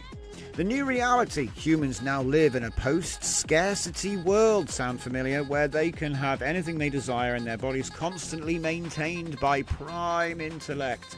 Death becomes impossible, and people can reshape their bodies and experiences at will. Sounds like paradise. Yo, Afix, welcome to the show, my guy. So, we're just looking at a story called The Metamorphosis of Prime Intellect by Roger Williams. We do a writers club in the last half hour of the show every day. We start at 8 p.m. You can join us tomorrow if you've, I seem to remember you though. Maybe I'm wrong. Anyway, Afix, anyone know what kind of gen time we're looking at with 2.2? Yes, it's 50 seconds.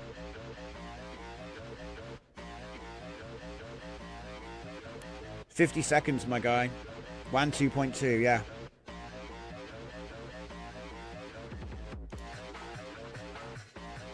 There you go. 1994, is it? It's not as far. It's only 30 years then, but it's been decades. So, Afix, check it out. This right here is a WAN 2.1 LoRa, which is running on WAN 2.2, but we're generating images. Okay, we're doing images. Okay. They come in 2K, it takes 50 seconds to run. Let's change it back to something a little bit more interesting. What was it? H3LL? Yeah, we'll put it back on Hell WAN.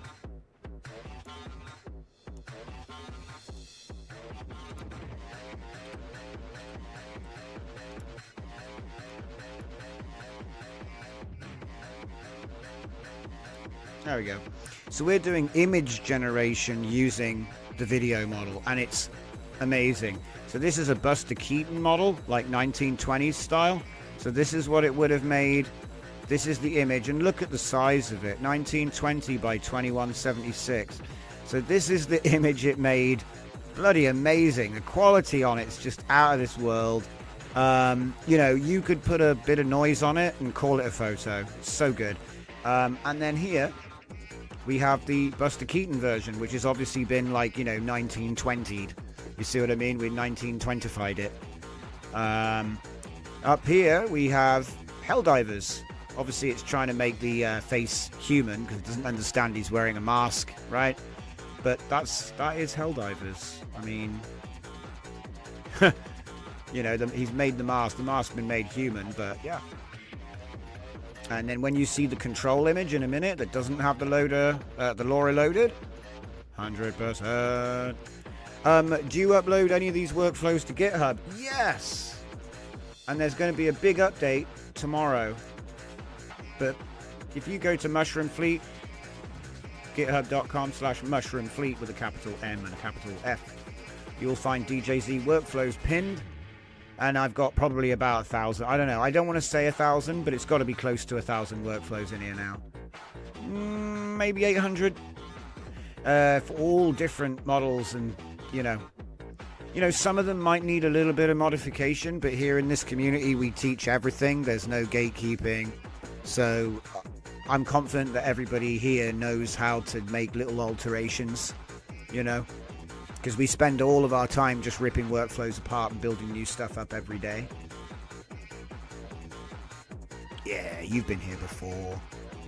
Afix says, yep, I'm a follower. Haven't checked if there are any WAN video 2.1s yet. Yeah, the folder doesn't exist yet, so you were right to ask. When it does exist, it will be in the WAN video, and there will be a new 2.2. The latest ones I did for WAN were the Fusion X Vase. So what we're looking at really is a WAN 22 14B folder. So you'll show them and you'll appear them all in there. Hey, don't worry about it, man. It's fine. It's a 2-hour show, so not everyone catches the whole thing. Feel free to scrub back and see us waffling about that. I'd pretty much gotten to the end of my thread regarding the changes. We were just talking about how you can, improve the pacing of drafts by doing some editing, but to remove rather than to add. So that's what we were talking about when you came in. But I'd pretty much finished. We were starting to talk about the Supreme. We were talking about this Supreme Intellect. So, you know how a lot of people are afraid of AI because they saw Terminator as a kid? This is a similar thing. It's just a previous generation.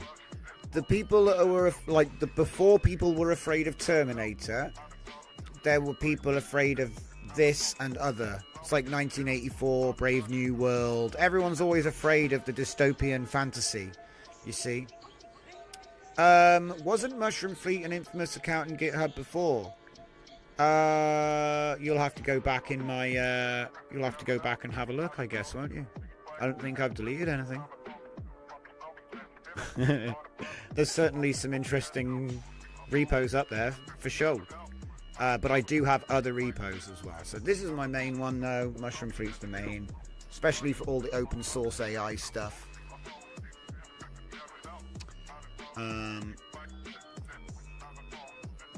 Yeah, we watched the drama. I remember it was quite a good one. Oh, yeah. Oh, I understand what you're talking about. You're talking about, we got banned for like a week. I don't even know why. They blamed it on AI in the end, which is ironic. Afix says, regarding AI fear, I see it as fear of the unknown. If you were around, you probably remember Quantum in the early 2000s. Both the destroyer of everything and the solution to every problem. Yeah, to be honest, I've done, like I said, let me show you something real quick. This is actually kind of interesting. So I did this, you might say, facetiously, but I'm never really like that, okay? I did this to prove that it could be done. Let me see if I can find it here. Here we go. So we'll go back to the other thing in a minute. So, are quantum effects real or just bad measurements? Okay. So, like, we came up with this quantum thing, right? And so I wrote an article on an idea. I'm not trying to be scientific here. I'm trying to pose a hypothetical, which is that you can't measure an egg with a mallet. And you might say, well, that's a bit exaggerative. Of course we don't measure eggs with mallets. And I say, don't we? Because if you actually look at how they do the actual measurements in quantum, it's not like they have a tiny quantum-sized measuring stick and they, do you know what I mean? They compare, do you know what I mean? They like go in with an electron microscope and they count the electrons and that's how they know. It doesn't work like that. So it's like, what I'm saying is there are no non-invasive measuring techniques. So that means that to a certain degree, you affect the result. And people go, yeah, but it must only be a very small amount because it's so small. And you go, yeah, but the thing we're measuring is so much smaller than the thing we're using to measure it. So they'll do stuff like, oh, we'll measure it with a single photon. So you're trying to so think about it, right? You're trying to measure quanta with a photon. So that would be like me saying, I'm going to use a hot air balloon to measure the size of your car. Right? Because think, you know, which is bigger? Look, here we go. We get into a funny conversation now. Which is bigger? Quanta or a photon? And then you just watch everyone go, your brain melts out of your ear because it's all so theoretical. Anyway, so what I tried to postulate, the postulation here is that we couldn't really do it because we didn't have a way of measuring that wasn't invasive. Okay, because look, it's a giant trying to measure an atom. Do you see what I mean? It's like, it's actually a huge problem. So anyway, credit where credit's due. Smarter people than me have set up experiments to do exactly that, right? But the thing is, non-invasive measurements are physically impossible because of the sizes we're talking about. Look, the van der Waals force. So you can't do it because it's just like, at the size you're talking about, other forces get created which affect. So it's just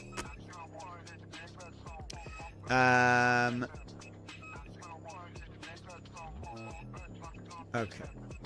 You guys keep on talking. I see you're doing a fictional discussion on Dread. There's a fictional Dread discussion in the chat. I'll summarize it when we get to the end here. Keep it going, guys.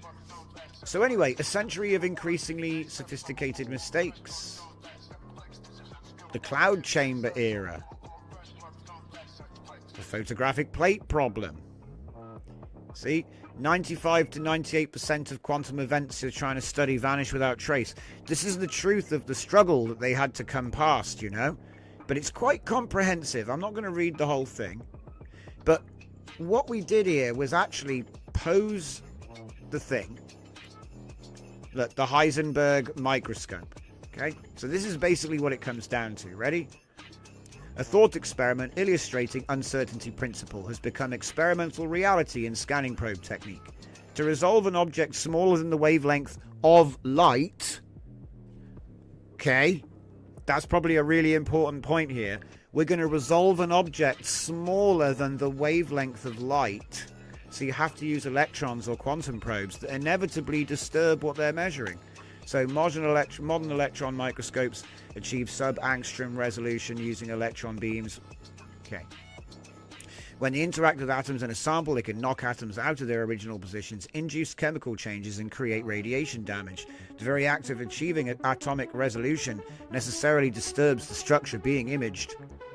So there it is. You see what I mean? So you need a person to count people, is basically what they're saying. So that affects the number. Anyway, it's more. But anyway, I don't want to go on about it because this actually gets really technical. We did a lot of research on this one, right? And there's full citations. There's citations, full citations. Love it, right? Full citations, guys. Fully researched.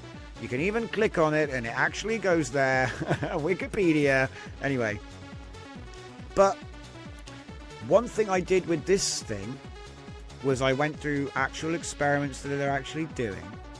And then I think at the end of this, I actually offer a rebuttal to everything. Here we go. So, do you know what I mean? So part of the article is disproving the article itself. And then if you fail to disprove your article, then what? Does that mean you've proved it? I failed to disprove it. So the measurement artifact hypothesis forces us to confront an uncomfortable possibility. Our most sophisticated theories might reflect limitations of measurement tools rather than fundamental structure of reality. Yes!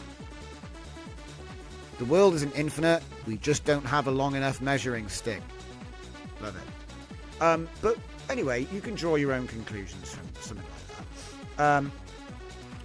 But how that's relevant here? So obviously we've got all these different things here. The resolution, okay, so the story of the AI superintelligence explores themes of free will, the nature of consciousness, and whether a life without the possibility of death or genuine consequences can be considered truly human. Which is interesting, because do you know what this is? A vampire story. It's a vampire story, guys. This is just a vampire story. It's not even about AI. I'll explain. So, free will. Dracula can tell you what to do.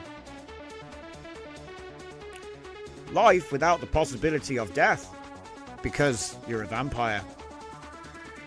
No consequences. Are you even human? You are a familiar of Dracula. Same story.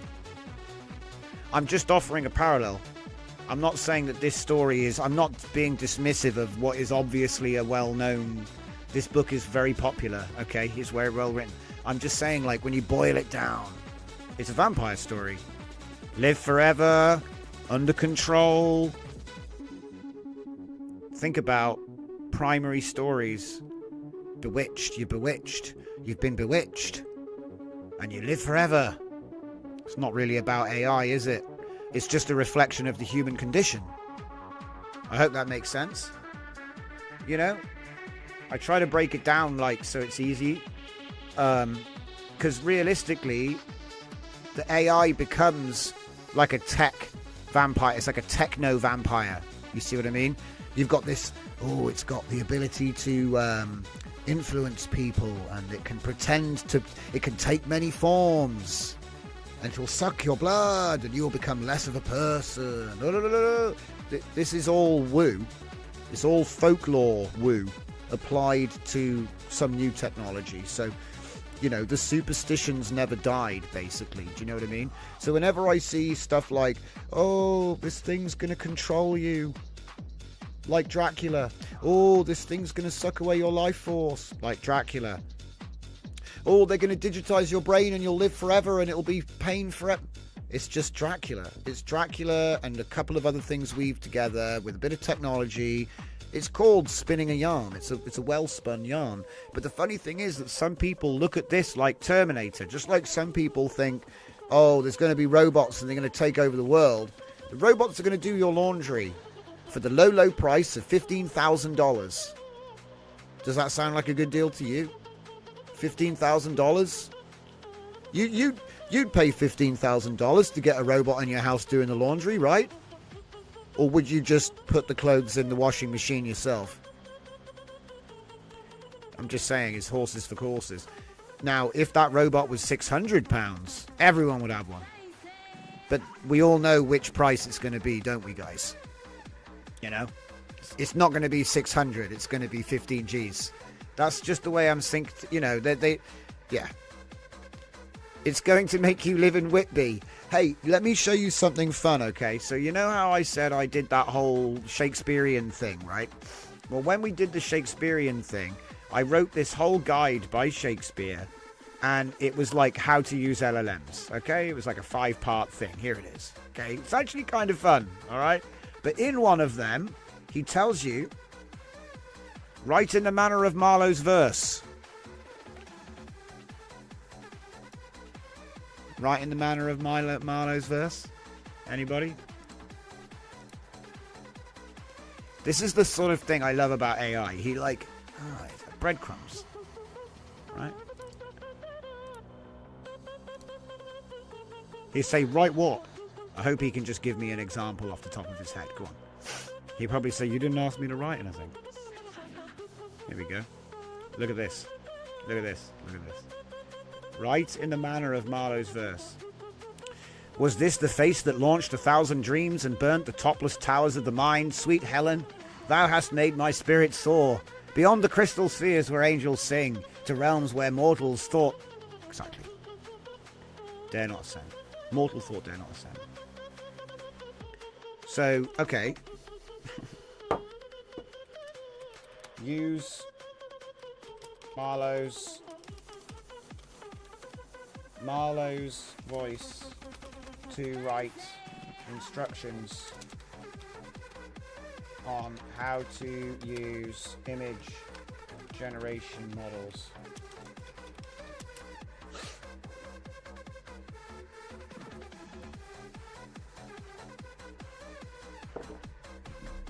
Aspiring artificer, wouldst thou command to the very gods of vision to thy will, and bid fair images spring forth like Venus from digital foam upon thy glowing screen?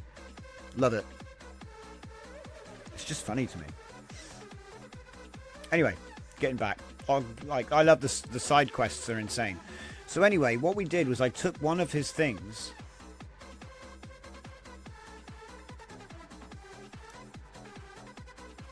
Is it here? No. Is it here? No. Here.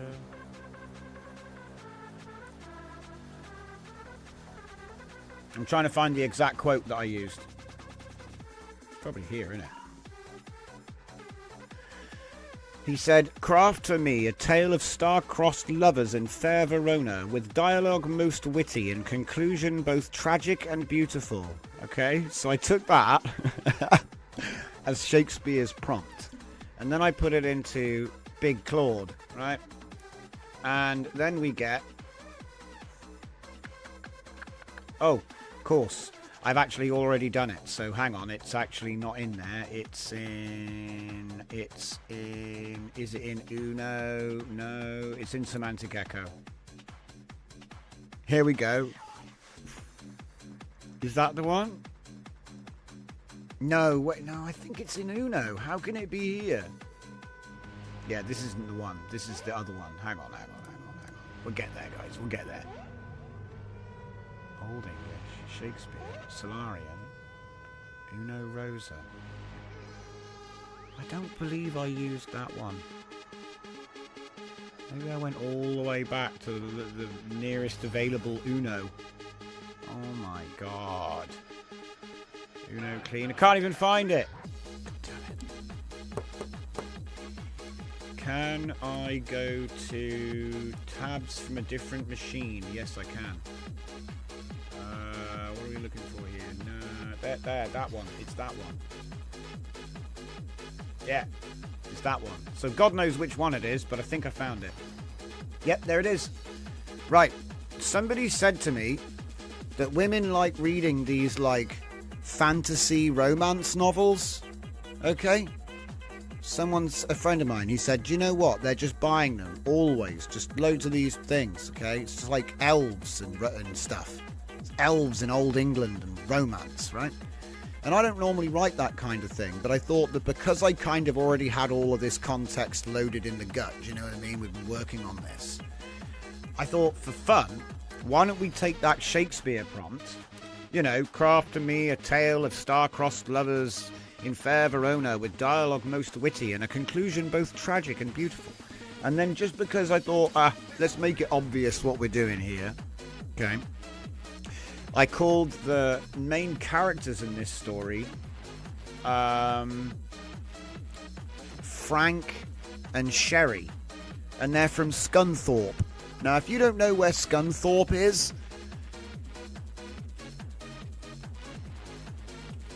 it's spelt like that. All right? Scunthorpe. Scunthorpe. Now, when you look it up, you'll see why I did that. So, what's that? Thurnicar, the said is vampire and werewolf for those that entice women to read it. The nerdy novelist. Okay, interesting. So I was thinking to myself, right, we've been doing all of this Shakespearean stuff, romance stuff. I've got a bunch of fantasies. Anyway, I took the prompt from Shakespeare's own simulated lips and I threw it in, and I have 3 alternative endings. So not only have I written, and it's not Romeo and Juliet anymore, but it is.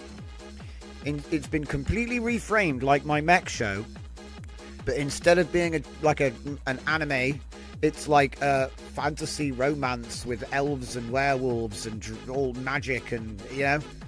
And there's 3 endings. In one ending, they get possessed and they kill each other in a duel. Now there's a twist for your Romeo and Juliet, right? But anyway, I thought that was kind of fun. And he didn't do it first. Look, I'm like, what happened to my endings? But he did actually make them all. We have the Deceiver's Web and 2 others. Okay, so here's the actual. This is by the way a completely separate story now. So I know everyone's like, oh, you've been going on about this Romeo and Juliet project with big robots. Yes, I know.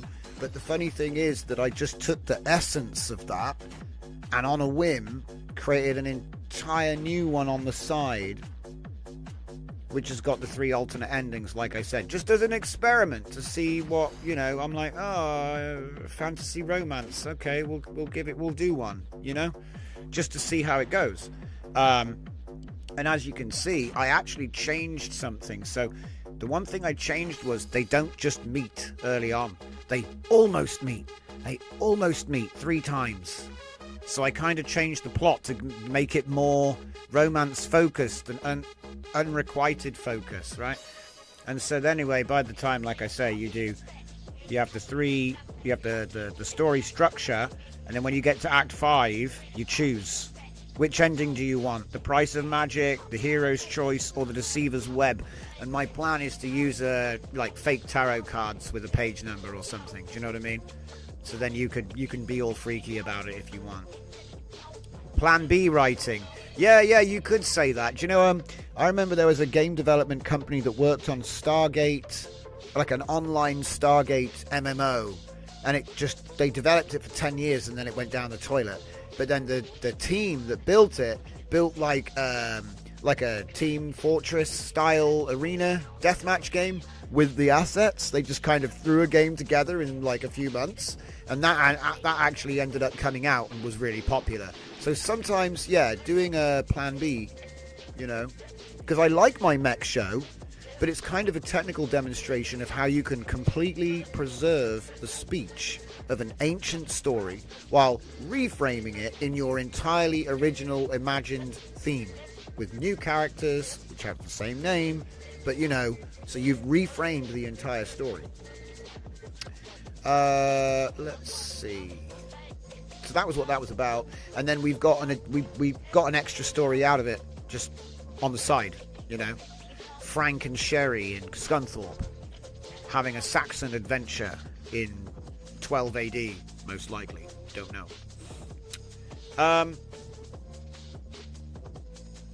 Let's have a look and see what people are saying in the chat.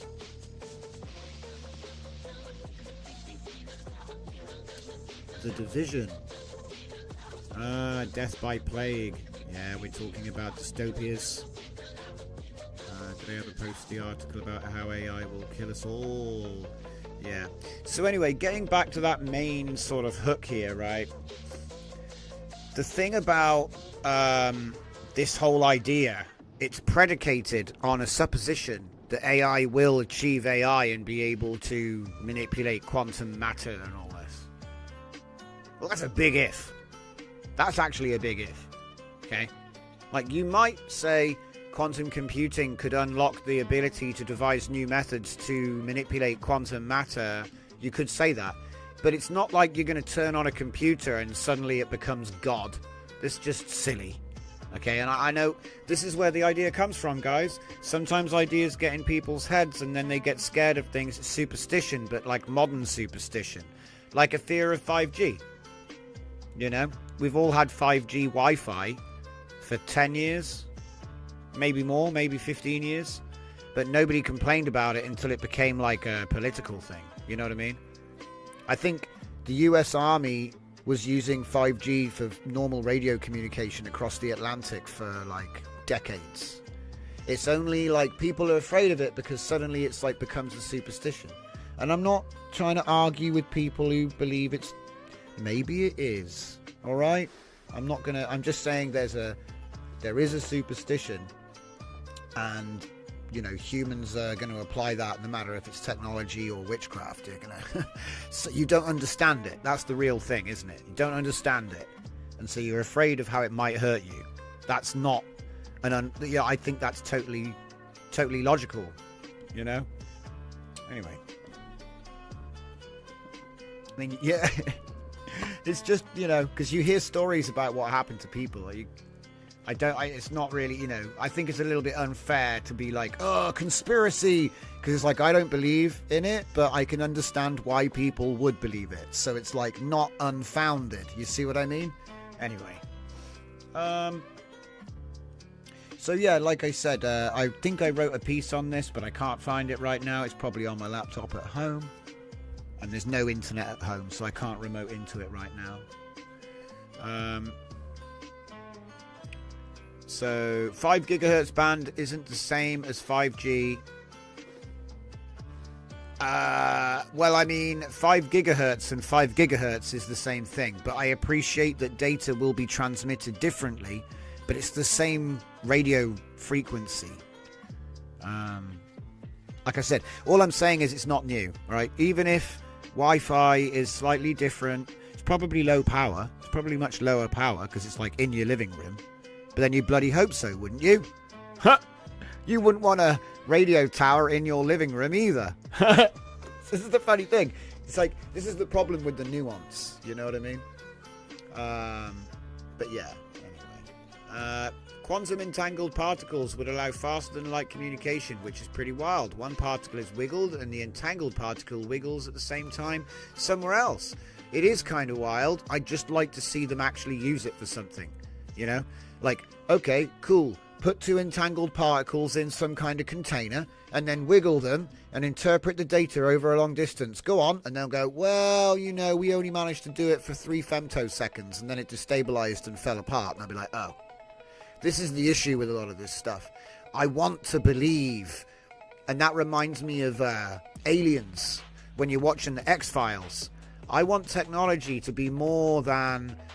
I want technology to be more than just... I believe in it. Yeah. Technology shouldn't be belief-based. You just found the local llama model, 1 week old, tool user, 1 million context window. We'll type the name in the chat, Dragon. Don't be so ambiguous. I think he's talking about... I think I know which one it is, though. It's Quen 3, isn't it? Quen 3 A35 or something? Or anyway. You can't get the 1 million context window without something on the API. It's something to do with the providers.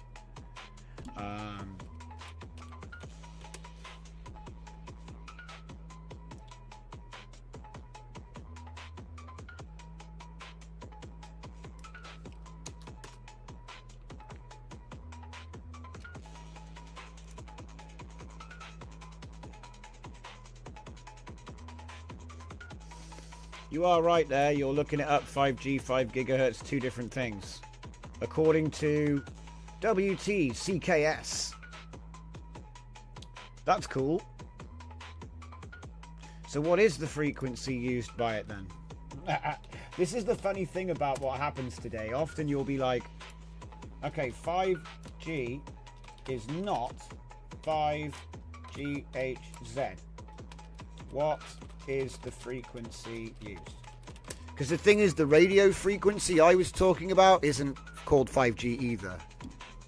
Yeah, it was like 1970s military radio technology. No, they're gaslighting. It's gaslighting again, guys. So I hate to say it, but AI comes through with the information again. So actually, no, 5G is 5 gigahertz. In fact, it goes up to 28 gigahertz. You see how they're like, no, it's not that. It's totally something else. And then it's like, no, actually, it is that. Yeah, and it's worse. It's worse, actually. This is why I don't get hyped about it, because it's like everyone's playing fun with numbers. Not words. They're all having fun with words, so I don't really pay much attention to it, you know? It's like, what's 28 gigahertz mean? What does 39 gigahertz mean? What does 60 gigahertz mean? What does it mean? People can't quantify it, so it's kind of irrelevant. They may as well call them blooble blobs, right? Anyway.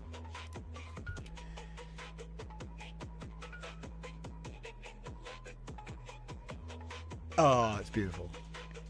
So yeah, oldie English, guys. Oldie English. How we doing on the thing? You ever feel like a monkey in a museum? Maybe that should be the name of the next book. So yeah, this should be cooked to a crisp, right? Think about what this is. This is strength 6. It's nuts. But you can clearly see that it's not generic, and it is Helldivers. Yeah, sure, it's made a person, but I don't think I ever actually mentioned that the helmet that they were wearing had a face mask. Obviously, the video game Helldivers, they all have like crash helmets, more like. They're more like full face crash helmets. They're not like an army helmet. But yeah.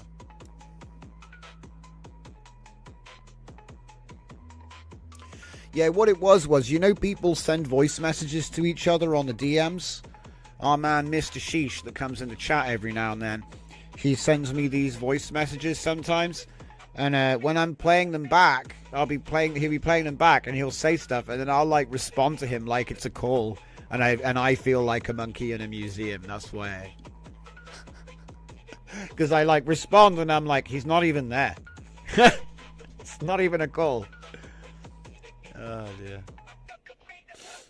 Afix says, my shoes are feet museums, homes are people museums. Anything can be a museum if you want it to be. That's a very positive outlook.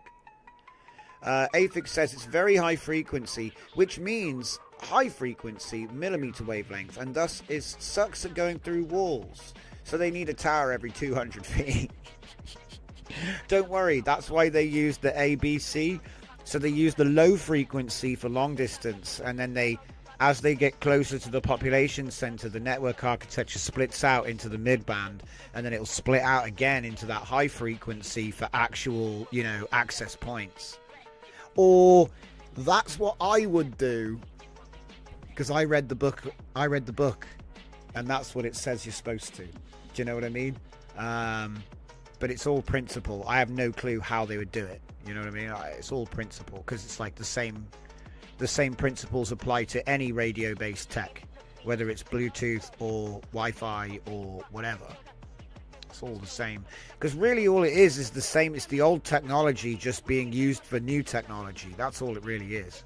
I think every couple of decades they like turn off radio bands and give them to either industry or technology for use. So, but yeah, that seems to be the shake. Right then, I better update this to the GitHub, but yeah, we're done. So thank you very much, everybody. It's been a cool stream. Like I said, we looked at some cool stuff. I think we covered everything we were supposed to look at tonight. We did unlock the final formula for training. It turns out if you train a WAN 14B 2.1 LoRa on images, you do not need as much LoRa strength as if you trained that LoRa on video clips. So that means pump the strength. I would just put it at 0.9, and if it didn't work, pump the strength. That's pretty much the golden rule. And you might find that some LoRa's that you didn't think work actually are working fine, because that's what we found out tonight. So there it is. We will be back tomorrow at 8 p.m. Thank you very much for joining, and I will see you all next time.